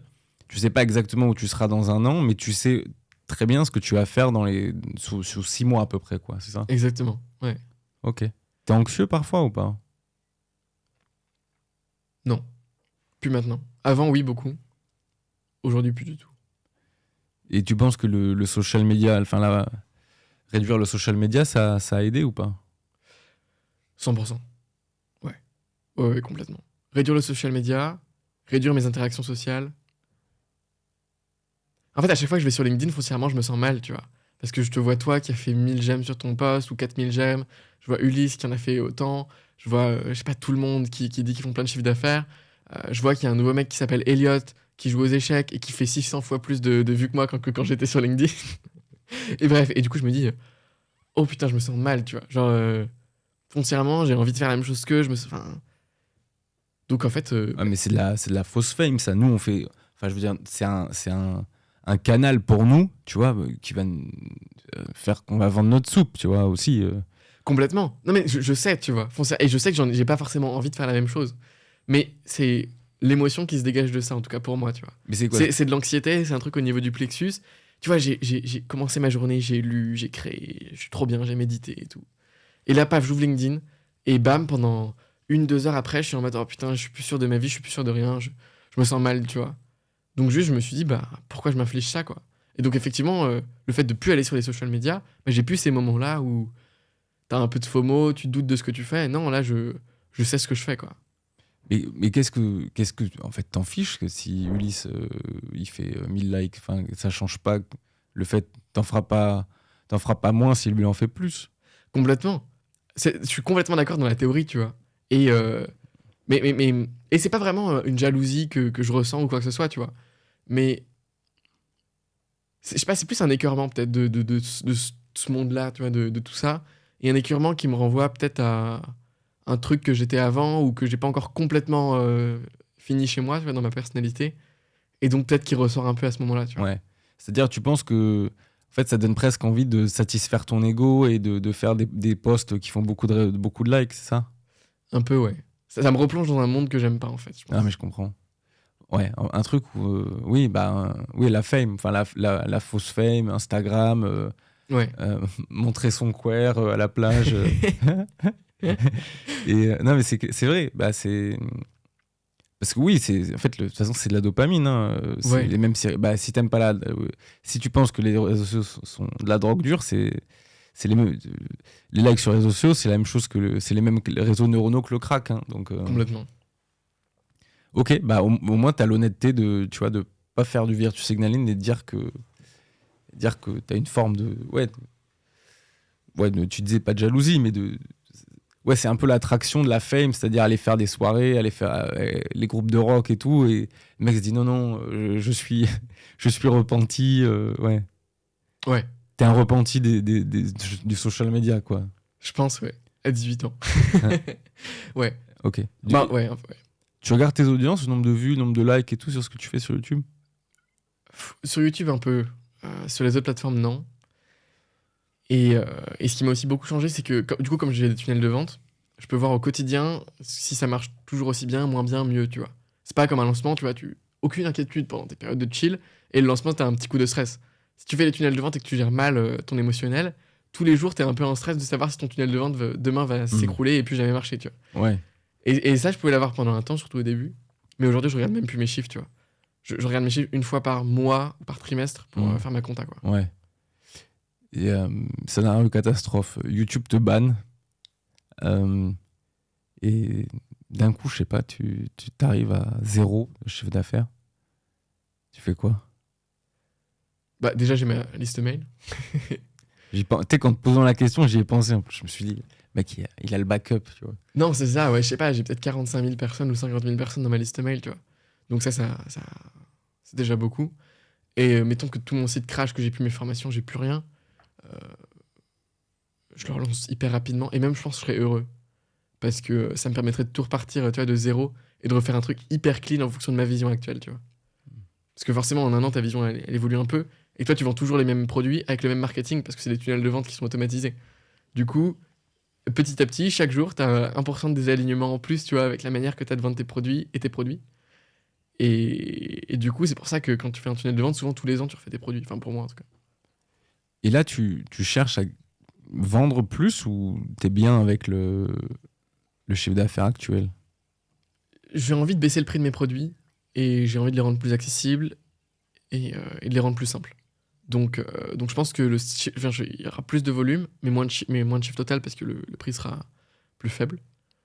Euh, et je pense que, sans que j'ai rien besoin de faire, mon chiffre d'affaires va dans tous les cas augmenter. Parce que mon audience va augmenter, ma confiance va augmenter, ma crédibilité aussi, et la qualité de mes produits aussi, mon marketing. Euh, Maintenant, je cherche pas plus de croissance. En revanche, là, du coup, je crée un nouveau business, Atomic Flow, qui est pas réellement un business, c'est plus un projet. Et pas à court terme, ni à moyen terme, mais à long terme, je pense que ce projet-là rapportera énormément de chiffre d'affaires. Et donc, Rappelle-moi, Atomic Flow, c'est sur la danse? c'est ça. En gros, c'est proposer à toutes les personnes qui veulent reconnecter avec leur corps, goûter les flots de mouvement, être plus dans l'instant présent, trouver des potes également dans la même mouvance, une façon de bouger, mais qui soit pas genre l'aérobic, le pilate, le yoga, où tu es très dans la forme, ou quand tu es débutant en cours, tu sais pas si tu fais bien la position ou non, tu vois, où tu ressens pas forcément de bienfait tout de suite, et qui est pas libérateur, tu vois, tu es toujours très cadré dans le cours, tu vois, tu lâches pas tout. Et qui aime pas non plus les boîtes de nuit, parce que ça commence à minuit, les festivals, les trucs. Du coup, c'est proposer l'alternative pour les gens qui cherchent ça, en tout cas. Et donc, du coup, ça se traduira par différents trucs. Et ma vision finale, si possible, ce serait que dans 10 ans, tu vois, il y ait une certification professeur Atomic Flow, où moi, je donne des stages, je forme des professeurs, qui eux-mêmes vont redonner des cours dans une carte, en fait, de France. Voilà. Mais t'as dit que tu as parlé 3 fois de yoga. Tu m'as dit prendre des cours, donner des cours. T'es instructeur maintenant? Ouais. Ok. J'ai fait une formation pour devenir prof de yoga en Afrique du Sud. Et voilà, du coup, je donne des cours. Ok. Parce que je kiffe ça, quoi. Donner des cours de yoga. Ouais, j'adore. Ouais. Voir l'humain, voir comment tu lui suggères les bonnes images, les bonnes intentions, les bons flux d'énergie, tu vois, pour qu'il se rééquilibre et qu'il vive mieux la posture. Moi j'adore, quoi. Ok. Et qui te prend ces cours de yoga? Alors, actuellement, c'est ma mère et ma sœur. Et les voisines, les potes de mes sœurs et tout. Du coup, j'ai jamais fait un cours à plus de 10 personnes, tu vois, actuellement. Ça fait pas très longtemps que j'ai commencé. Mais là, mon projet, du coup, c'est en juin, j'organise une retraite. Donc, qui combine méditation, yoga et danse, en gros. Atomic Flow, enfin, mon approche. Et du coup, je propose à 14 personnes de venir pendant 5 jours. Il n'y a pas de téléphone, il n'y a rien. Retraite complète. Ils sont nourris, logés au même endroit, dans un super domaine. Et du coup, avant ça, mon but, c'est de m'installer dans une ville petite et de donner, en gros, 4-5 cours par semaine pour devenir meilleur et meilleur et meilleur et meilleur. Faire de la pratique délibérée à fond. J'avais déjà donné des cours par le passé et je connais la pédagogie, quoi. Et j'ai une énorme expérience en danse, donc je pense pas être mauvais actuellement, mais j'ai envie de devenir vraiment super bon. Et donc voilà, du coup, pratique délibérée, tous les jours, je vais donner des cours. Donc tu vas rester en France pour 6 mois, c'est ça? Ouais, c'est ça. Et j'ai envie de repartir en Inde en octobre. En Inde? Pour faire quoi? Poursuivre ma quête avec tout ça. Tout seul? Ouais. Mais quête yoga. Spirituel, ouais. Ouais. Ok. Et parle-moi un peu de Vipassana là. Tu peux me dire un peu ce que c'est et comment t'as vécu? Ouais. Je pense que ce que vont te dire 80% des gens, donc je vais pas être original. Non, mais qui ont fait, dis-moi. C'est à la fois, en fait, c'est la pire expérience de ta vie et à la fois, c'est la meilleure. C'est la pire dans le sens où c'est la plus dure. T'es quand même assis en tailleur dans une salle 11 heures par jour, les yeux fermés, en silence, pendant 10 jours. Donc, genre, jour 1, tu te dis, oh putain, c'était tellement dur. Jour 2, tu te dis, il m'en reste 8. Et à midi, tu te dis, il me reste 5 heures ou 6 heures de méditation cet après-midi, tu vois. Et du coup, c'est un jeu de patience, etc. Donc, c'est la pire dans ce sens-là, où c'est la plus dure, ça te challenge, ça te met face à toi-même. Mais c'est la plus extraordinaire dans le sens où tu vis des choses, des intensités de sensations, d'émotions que tu peux avoir nulle part ailleurs. Et ça te change la vie, en fait. L'idée de Vipassana, c'est de changer le habit pattern de ton esprit, la manière qu'a ton esprit de fonctionner. En gros, actuellement, ton esprit à chaque fois qu'il y a un truc qui lui vient, et ben, il va être habitué à y réagir, soit par du craving, du désir, soit par de l'aversion. Et l'idée dans Vipassana, c'est de dire, non, pendant 10 jours, tu vas plus avoir ce habit pattern-là, mais tu vas simplement observer tout ce qui t'arrive. Tes sensations, ce qui vient dans ton corps, sensation d'agacement, de peur. Tu vas juste être dans l'observation. Et tu vas juste observer, dire, c'est pas grave, ça va changer, ça va passer, tu vois. Au final, si tu comprends cette loi-là fondamentalement dans ton corps, tu vois, de dire, ça va passer, en fait, t'as plus d'attachement. Parce que si t'achètes un Mac, tu vois, t'y es hyper attaché. Mais non, mais le Mac, dans 6 ans, tu vois, il a la déchetterie, il est cassé. Une relation amoureuse, mais cette personne, elle va mourir, elle va vieillir, elle va te quitter, tu vois. Enfin, il n'y a pas d'attachement à avoir, quoi. Et quand tu enlèves tout attachement à toute chose, en fait, que tu n'essaies pas de retenir un truc qui, dans tous les cas, va partir, tu vois. C'est comme si tu essayais de retenir du sable dans ta main, au bout d'un moment, tout va partir. Et bah, t'es beaucoup plus heureux, quoi. Et donc, du coup, au quotidien, t'es beaucoup plus serein, tu réagis beaucoup moins. En business, c'est génial, tu vois. Quand t'es manager, c'est incroyable. Ça améliore tes relations sociales, ça améliore tout, en fait. Et du coup, ça change ton habit pattern et tu ressors de là complètement différent, quoi. Et comme c'est une expérience où tu vas vraiment au fond de ta psyché, où tu dois sentir tes douleurs, les analyser, les laisser passer, et où t'es en méditation 11 heures par jour, t'as des trucs qui ressortent énormes, tu vois, des traumas, des souvenirs de ton enfance, des trucs, et tu dois, pareil, les observer et les laisser passer, pas les réagir, pas y interagir. Voilà, c'est ça en gros Vipassana. Et c'est merveilleux, quoi. Je recommande vraiment à tout, et c'est gratuit. Donc, mais allez-y, quoi, sans hésiter. Ok, et attends, mais donc c'est quoi? Tu te lèves à quelle heure? 5 heures. Attends, et tu restes 11 heures d'affilée, les yeux fermés? Tu manges pas? Non, c'est pas exactement ça. Tu te lèves à 4h30, je crois, ou 5h, je sais plus. Et tu médites, ensuite pendant genre 2 heures, t'as le petit-déj. Ensuite, tu médites pendant 3 heures, t'as le repas. Ensuite, tu médites pendant, je sais pas, 4 heures, t'as un tea time, tu manges pas trop le soir. Et je sais pas, t'as encore 2 heures de méditation, et ensuite t'as une vidéo du créateur de Vipassana qui t'explique, genre le gars, il parle un mot par minute. Il t'explique ça comme ça. La vidéo, elle dure 1h30, c'est horrible. Moi, j'écoute tout en x4, j'étais comme un fou. Mais ouais, ça se passe comme ça, hein, tu vas te coucher et t'es réveillé par un gong à 4h30 le jour d'après. Ok. Et tu recommences 10 jours. Et t'as pas le droit de parler aux gens? Ni de les regarder dans les yeux. C'est un silence noble. Tu t'interagis pas du tout avec les autres. C'est mixte? Non. Donc c'est quoi, les hommes d'un côté, les femmes de l'autre? Ouais. Ok, donc oui, j'imagine ils veulent enlever tout désir sexuel. Je pense, ouais. Ok. Et tu m'as pas dit qu'au milieu, je sais pas, il y avait une grosse teuf, genre soirée gin tonic ou un truc comme ça? Non, ça c'était juste moi et mon coloc. Putain, et ok, et donc, ok, et donc pendant 11 jours, t'as pas le droit de parler et t'as pas le droit de regarder quelqu'un dans les yeux? Ouais. Ok, t'as ton smartphone avec toi? Non, il te confisque tout. T'as pas de livre, pas de carnet, pas de Mac, rien. Et tout le monde arrive à aller au bout? Non.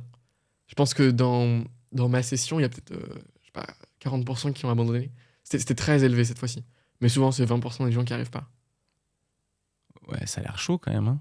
C'est super chaud, mais dans tous les cas, t'es jamais prêt. Et c'est une expérience qui change ta vie. Et tu peux plus jamais revenir en arrière, quoi. Ah bon?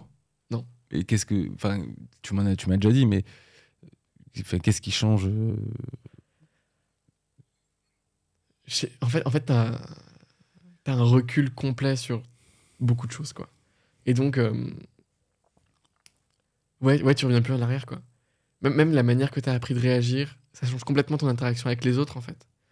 T'es plus du tout dans une réaction, t'es toujours dans l'observation, dans le calme, etc. Et tu peux plus, en fait, arrêter de méditer après, je pense. Parce que t'as découvert une nouvelle manière de fonctionner qui rendait ta vie bien meilleure, bien plus belle, bien plus calme. Donc tu veux pas arrêter, quoi. Donc je pense que... Et ouais, donc inscrivez-vous, quoi. Ouais, tu l'as fait où, rappelle-moi? En Afrique du Sud. En France, t'as liste d'attente, puis tirage au sort. Enfin, il y a très très peu de personnes qui arrivent à rentrer. Ouais, si tu files un petit billet, il te laisse rentrer, non? Faut pas le dire, ça. C'est toi qui ramène le ginto. Mais en Afrique du Sud ou dans d'autres pays, c'est direct, quoi. T'as de la place. Ok. Bon, bah écoute, je t'avoue que je fais un peu le faible, là, mais... Arrête, toi, tu fais des jeûnes, t'as déjà fait des défis Ouais, mais 30 jours et tout. ouais, mais franchement, le jeûne, le jeûne, la première fois, c'est peut-être un petit peu dur, mais genre, je te jure, après, en fait, tu te sens tellement bien, tu sais que tu vas passer les premiers jours, ça va être un peu dur, peut-être jour 2, jour 3, tu manges rien et, je sais pas, jour 7, tu te sens tellement bien, tu vois. Mais là, le Vipassana, enfin, tu vois, waouh, mec, genre, pas parler, pas regarder les gens pendant, pas de smartphone, pendant 11 jours. Je sais pas, en plus, je sais pas, si tu restes en tailleur, ça doit faire mal un peu, non? T'as des douleurs de malade. T'as le droit d'être debout ou... Non, non, non. Non, ils peuvent te donner des coussins, donc t'es pas obligé d'être en tailleur, tu peux te mettre je sais pas, tu peux te mettre sur tes pieds, tu peux te mettre les jambes tendues si tu veux. Mais fondamentalement, le tailleur, c'est la position la plus confortable. et, euh, et après, la plupart du temps, t'as le droit de bouger, mais t'as 4 heures par jour, des heures de forte détermination, où tu bouges pas pendant 1 heure. Et du coup, là, t'as des douleurs de malade au bas du dos, au genou. Mais en fait, l'idée, c'est de... Donc la méthode Vipassana, c'est tu scannes ton corps en permanence. De la tête aux pieds, tu bouges ton attention de partie du corps en partie du corps. Et l'idée, du coup, c'est t'as une douleur, ok. Par exemple, t'as une douleur en bas du dos. À chaque fois que tu passes sur cette partie, tu restes 1 minute, t'analyses. Ok, il y a des picotements et il y a aussi des pulsations de douleur. Et tu sens ton sang et t'as l'impression qu'on t'enfonce un poignard. Ok, fine, tu refais un scan. Et quand tu repasses dessus, ah, ça a augmenté ou ah, ça a diminué, tu vois.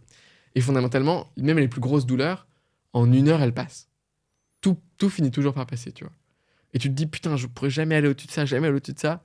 Et en fait, à la fin, bah, le truc, il passe, quoi. Voilà. En fait, t'apprends à supporter la douleur ou t'apprends à t'en Aussi, ouais. débarrasser? Ouais, on peut dire supporter, plutôt accepter, quoi. Et donc, du coup, ça change tout. Parce que toutes les situations désagréables, ça devient dans ta vie de tous les jours, ça devient des situations pour évoluer, progresser et devenir encore plus être encore plus dans l'équanimité, etc.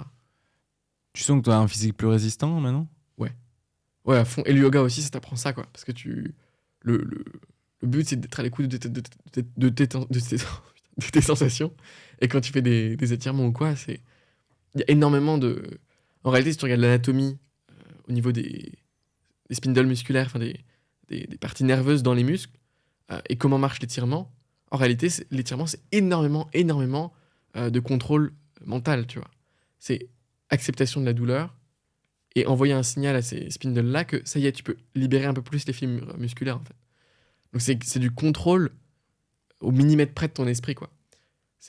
Le yoga, c'est de l'ingénierie intérieure, en fait, principalement.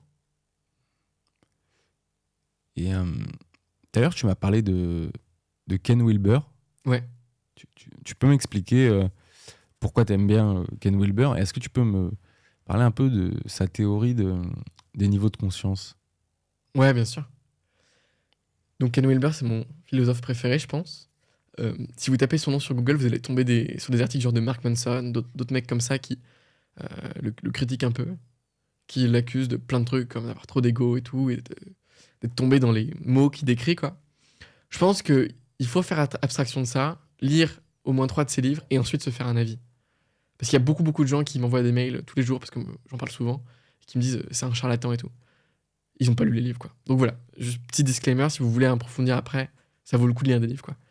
Et donc Ken Wilber, c'est un gars, en gros, vers 18 ans, quoi, il s'est dit, putain, mais aujourd'hui, on a accès à toutes les expériences humaines jamais vécues dans l'histoire de l'humanité sur notre smartphone, tu vois.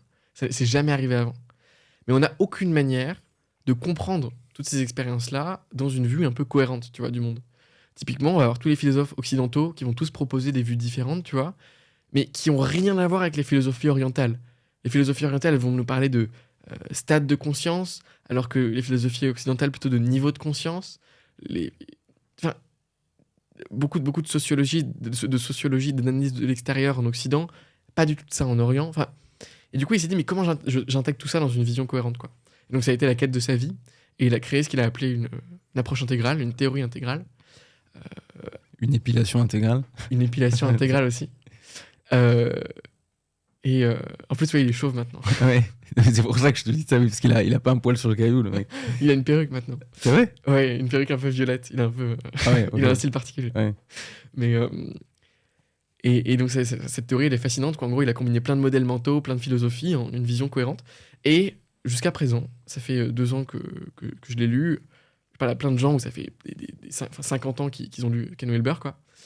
Et tout le monde est d'accord pour dire que quand tu connais bien l'approche, t'as pas une approche que tu peux que tu rencontres, tu vois, genre un philosophe que tu rencontres, qui n'est pas transcendé et inclus dans l'approche de Ken Wilber. C'est-à-dire que c'est une vérité, mais qui est partielle. Et qui est partielle et qui peut être mis dans une des cases de l'approche de Ken Wilber, tu vois. Et donc, les niveaux de conscience, en gros, il a intégré des travaux sociologiques avant tout, qui s'appellent la spirale dynamique, dans son approche intégrale. Donc, c'est pas lui qui a créé fondamentalement les niveaux de conscience. Ça vient de travaux d'autres auteurs et qui ont regroupé ça dans un modèle mental qui s'appelle la spirale dynamique. Et en gros, la spirale dynamique, elle consiste à dire que il y a différents niveaux de conscience par lesquels chaque personne passe dans son développement et dans son évolution.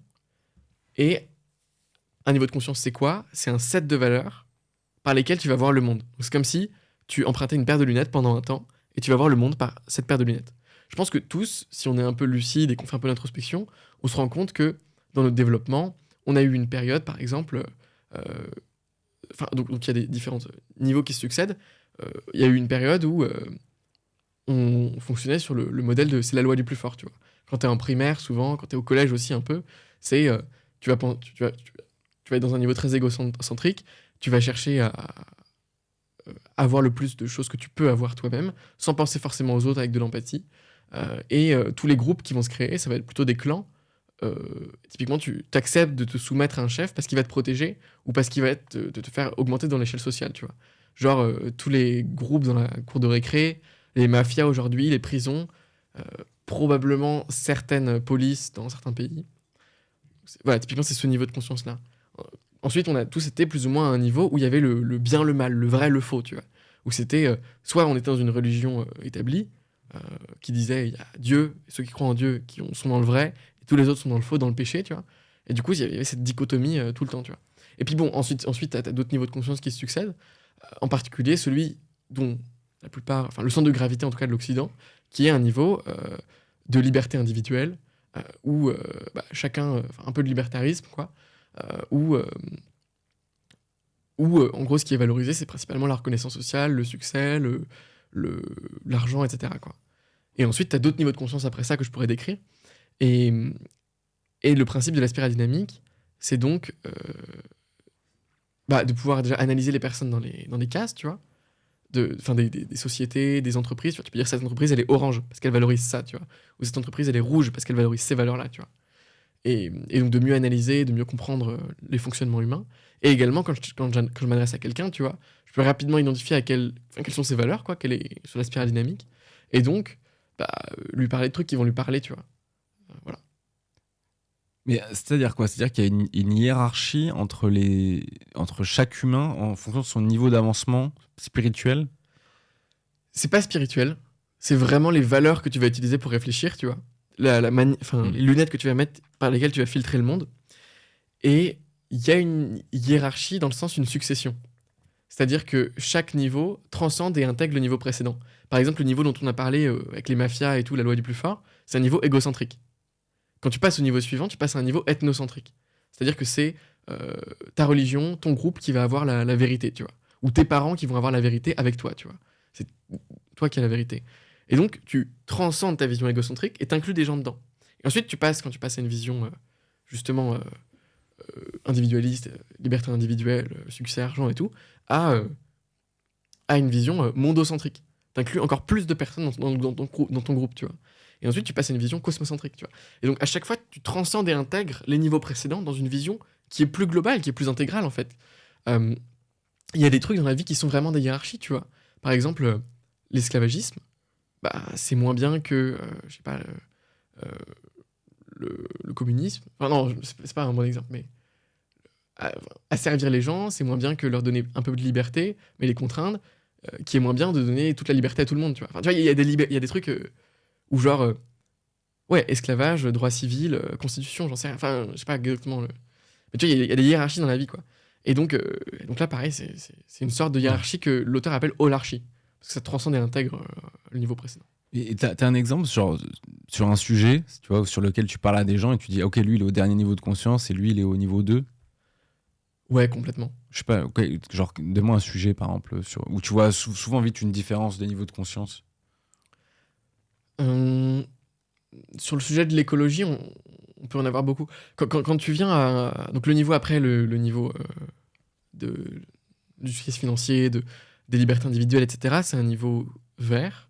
Et ce niveau vert, c'est en gros un moment où tu vas commencer à te dire. En fait, c'est le relativisme. Donc, c'est toutes les manières de penser sont égales et sont vraies, tu vois. J'ai ma vérité, mais t'as ta vérité aussi.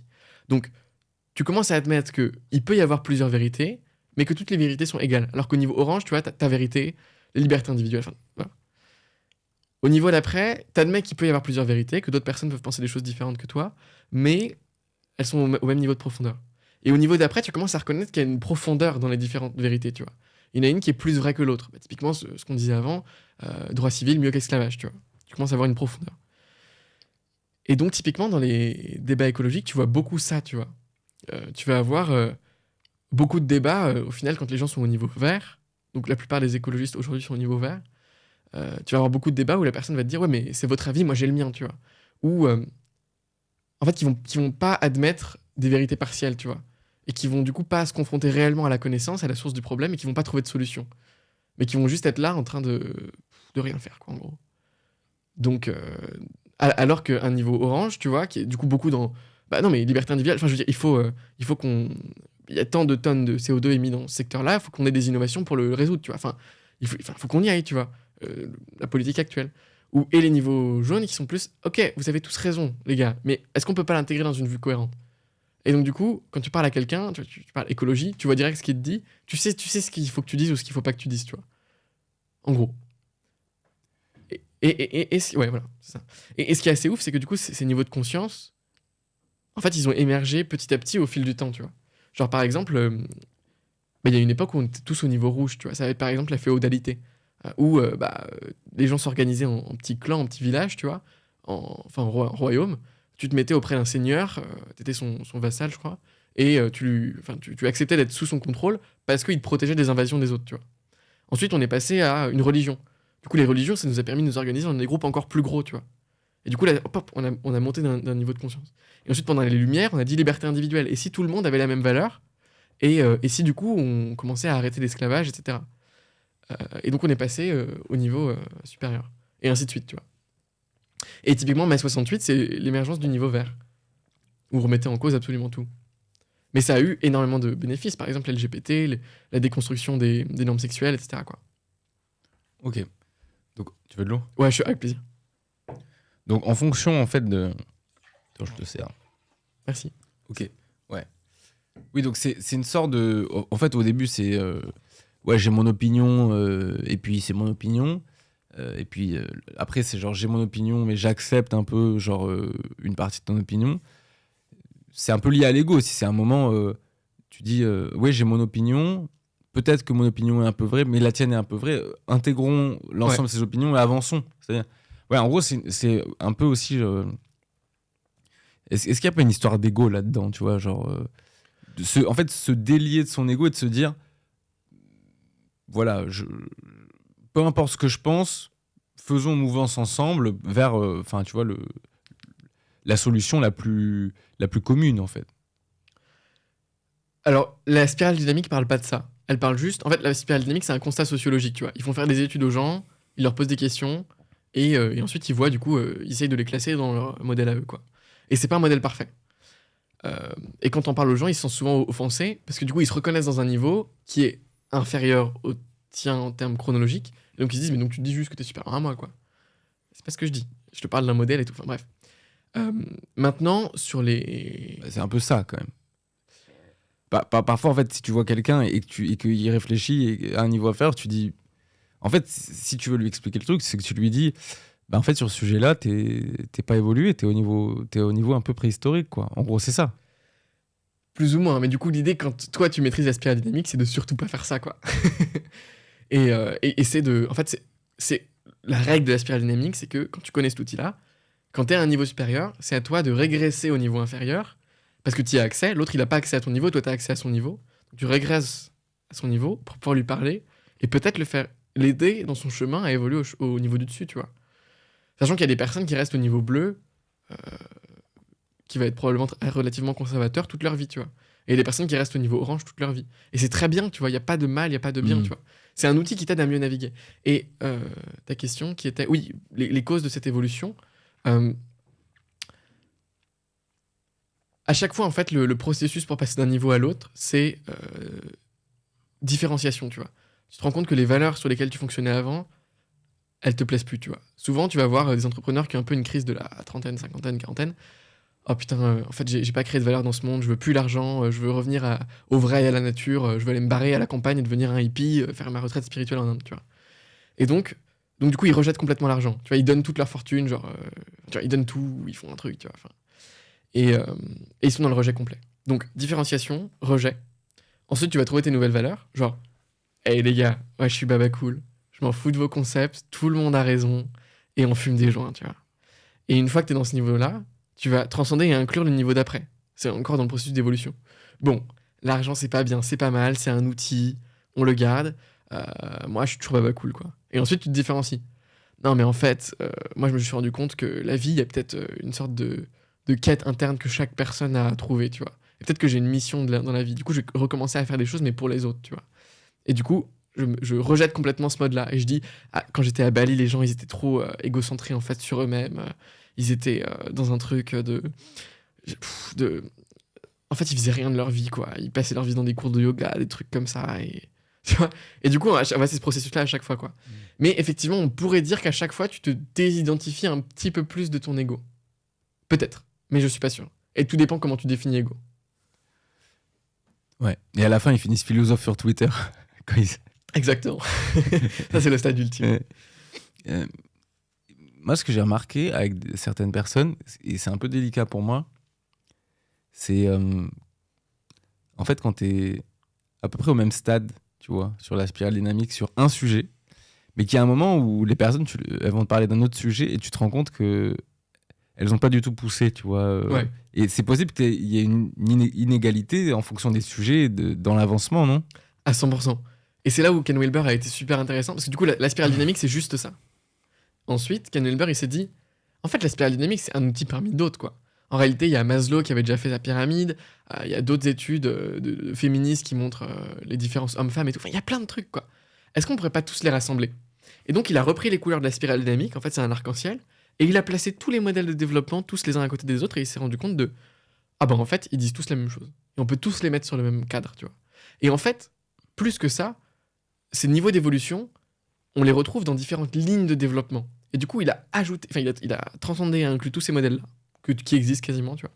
MBTI, c'est dedans, tout est dedans. Et ensuite, il les a subdivisés en des lignes de développement. Et il s'est rendu compte que chaque ligne de développement parcourait les mêmes niveaux que je viens de te décrire. Et ensuite, il y a, je pense que dans les lignes de développement, il doit y en avoir, je sais pas, 500, 1000, je sais même pas combien, tu vois. Mais tu as intellectuel, relationnel, empathie, plein d'autres, quoi. Enfin, tu les as toutes, quoi. Et donc, effectivement, souvent, tu vas avoir des gens qui ont des grosses shadows, tu vois. Si t'es en escalade, genre, elles ont les deux mains devant, la ligne intellectuelle et la ligne, je sais pas, business, vision stratégique, mais elles ont un pied qui est en bas, ça va être leur niveau relationnel qui va être encore dans un truc de la loi du plus fort, et donc ça va être des managers horribles, des CEO horribles et tout, quoi. Et donc la spirale, enfin l'approche intégrale, c'est un outil qui t'aide aussi à faire le constat sur toutes tes lignes de développement et te rendre compte que t'es une merde d'un point de vue empathique. Et donc tu vas travailler là-dessus pour faire en sorte que ce truc-là progresse aussi. Et dans la ligne intellectuelle, tu pourrais subdiviser effectivement sur tous les sujets. Voilà, en gros. Ok. Écoute, je sais pas du tout ce que les auditeurs qui sont restés jusqu'à maintenant vont penser. Enfin, moi, je trouve que c'est fascinant, mais la première fois que tu m'as parlé de ça, je me disais, mais de quoi il me parle, mec, genre... Et en fait, j'ai fait des recherches et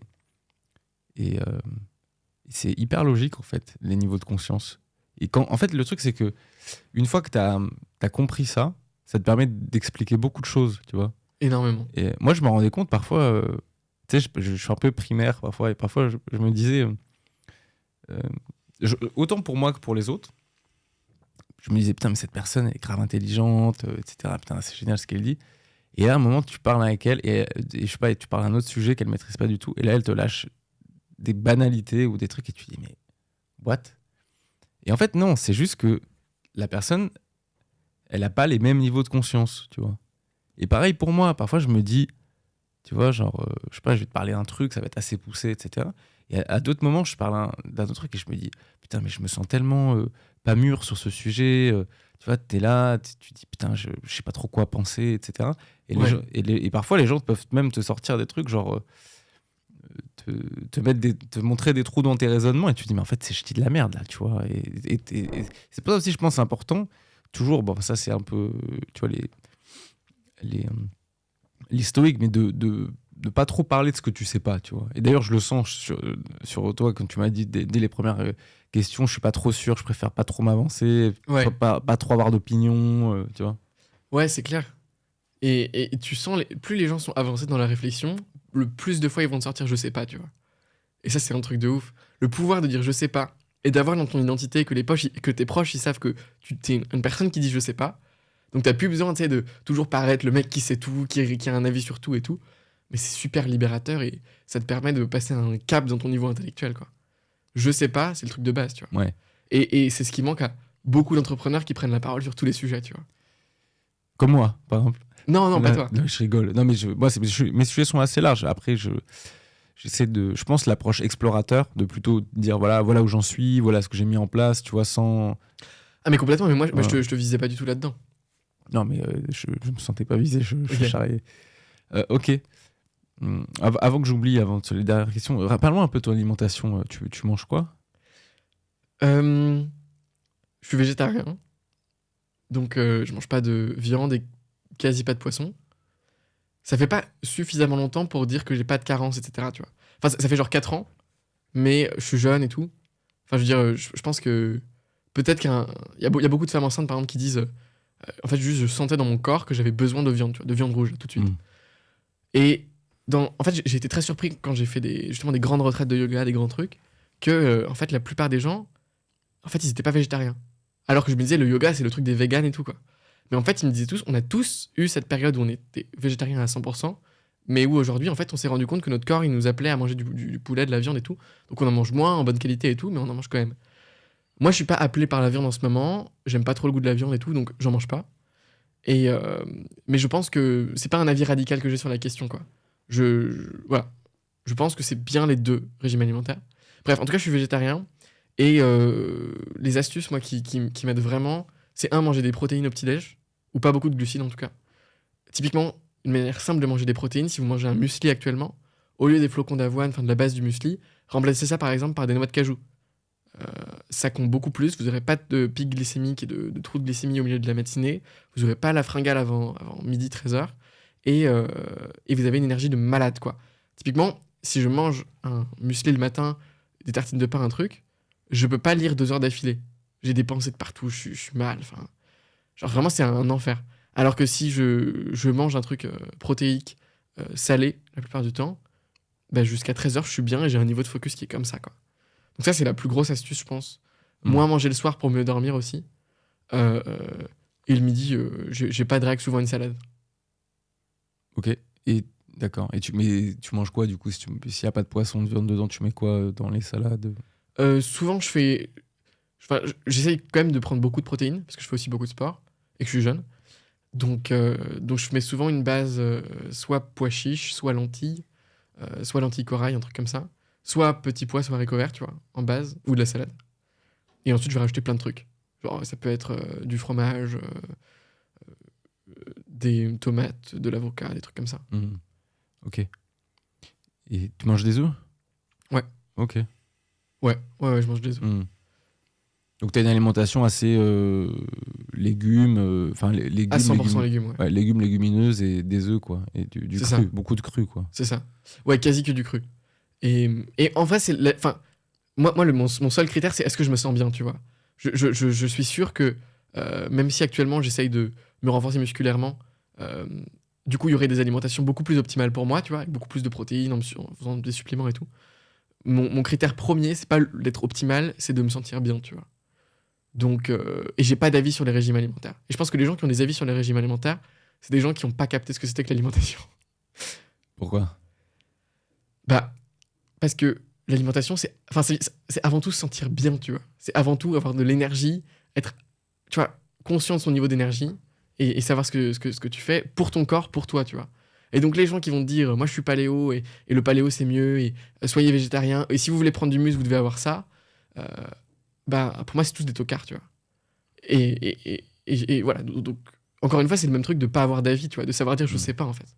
Et par contre les gens qui ont une méthode d'alimentation qui vient te dire rajoute de la conscience dans ce que tu fais et voici les grandes guidelines, voici par exemple les macromolécules qu'il te faut dans ton corps, voici les vitamines qu'il te faut, voici où tu les trouves et essaye d'équilibrer tout ça. Bah ça c'est des gens super intelligents et il faut suivre au moins une formation comme ça dans sa vie ou un livre. Ok. Écoute, je te propose de passer à une dernière question. Je vais te donner des grands concepts et Ok. tu vas me donner ta satisfaction de 0 à 10. Oh putain, Ok. encore, on est reparti. Et t'as pas le droit de dire 7, d'accord?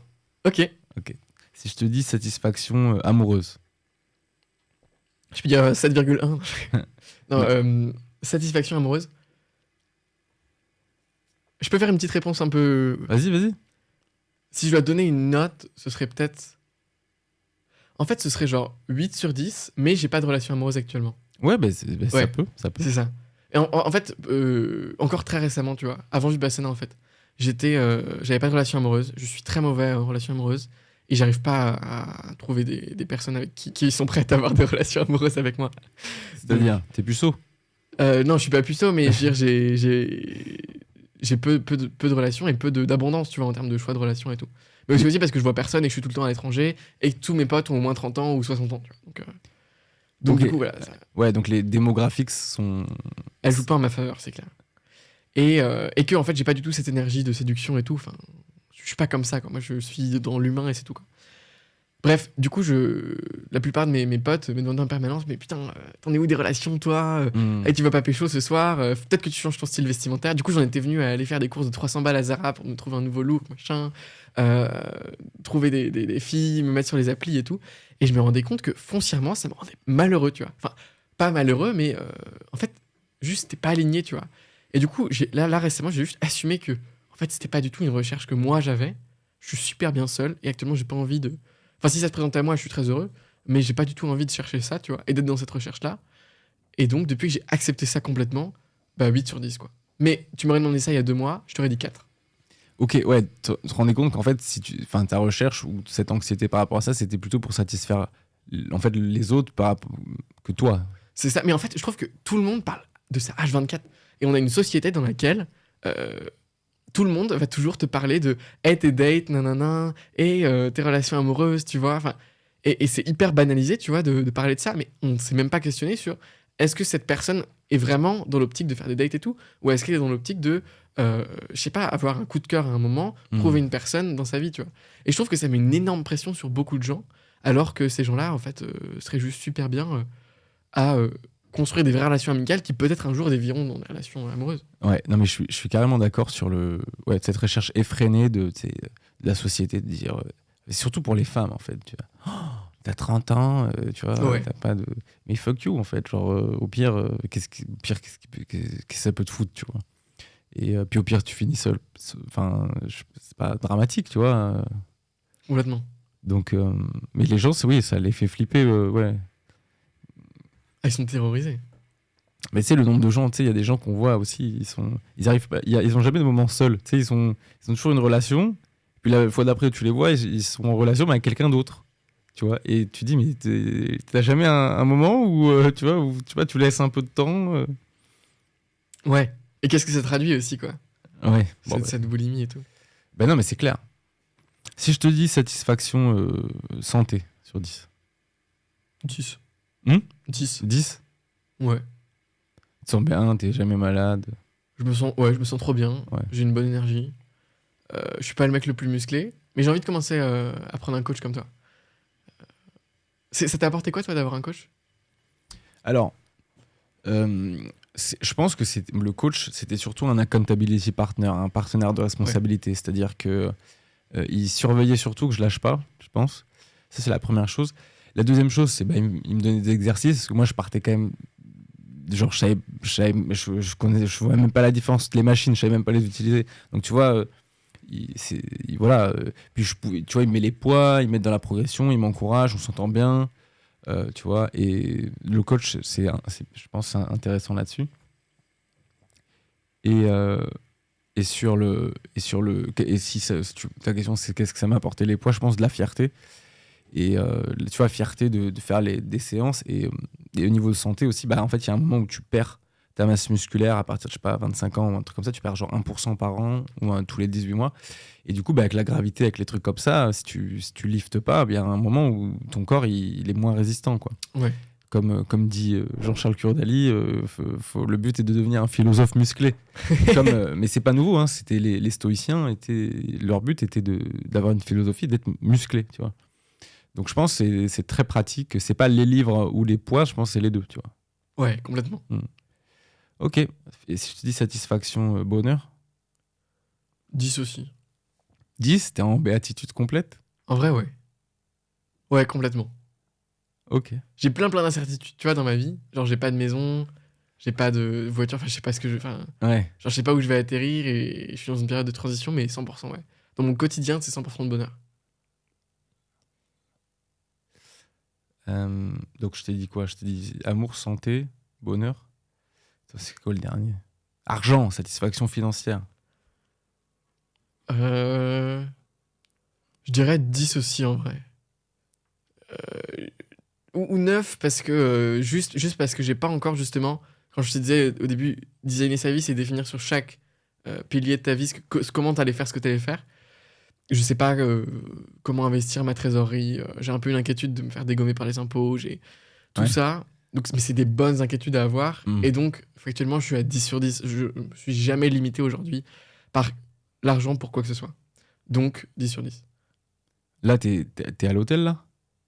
Non, je dors chez un pote. Un pote, ok. Et quand tu vas à l'hôtel, tu prends des bons hôtels? Ça dépend, mais en fait, j'aime pas dépenser trop, tu vois, je me sens pas à ma place, tu vois. J'aime bien faire une belle expérience si vraiment ça vaut le coup, tu vois, que c'est un magnifique hôtel et que c'est pour l'art, l'inspiration. Mais non, la moyenne des hôtels, c'est peut-être 100 euros, tu vois. Ouais, après ça dépend où tu vas. Je pense que quand t'étais en Asie, c'était... En vrai, c'était moins, ouais. Parce qu'à 100 euros à Paris, tu finis dans le caniveau. Hein. Mais c'est ça, mais non, 100 euros pour la France, mais ce serait un équivalent, je sais pas, en Afrique du Sud, c'était en moyenne 50, 40 euros la nuit, tu vois. Ouais, En Asie, non, en vrai, en Asie, c'était peut-être 80 euros la nuit, mais ouais, c'est des bons hôtels. ok. Elliot, les auditeurs qui ont eu le courage de rester jusque-là, où est-ce qu'ils peuvent te suivre? Sur YouTube. YouTube? Principalement. Et ensuite, dans tous les cas, vous serez targeté par toutes mes ads. Donc, dans tous les cas, vous allez finir dans mes tunnels et dans mon zoom hebdomadaire. Ok, merci Elliot, c'était super. Merci à toi, Thibaut, c'était trop cool. Salut. Salut.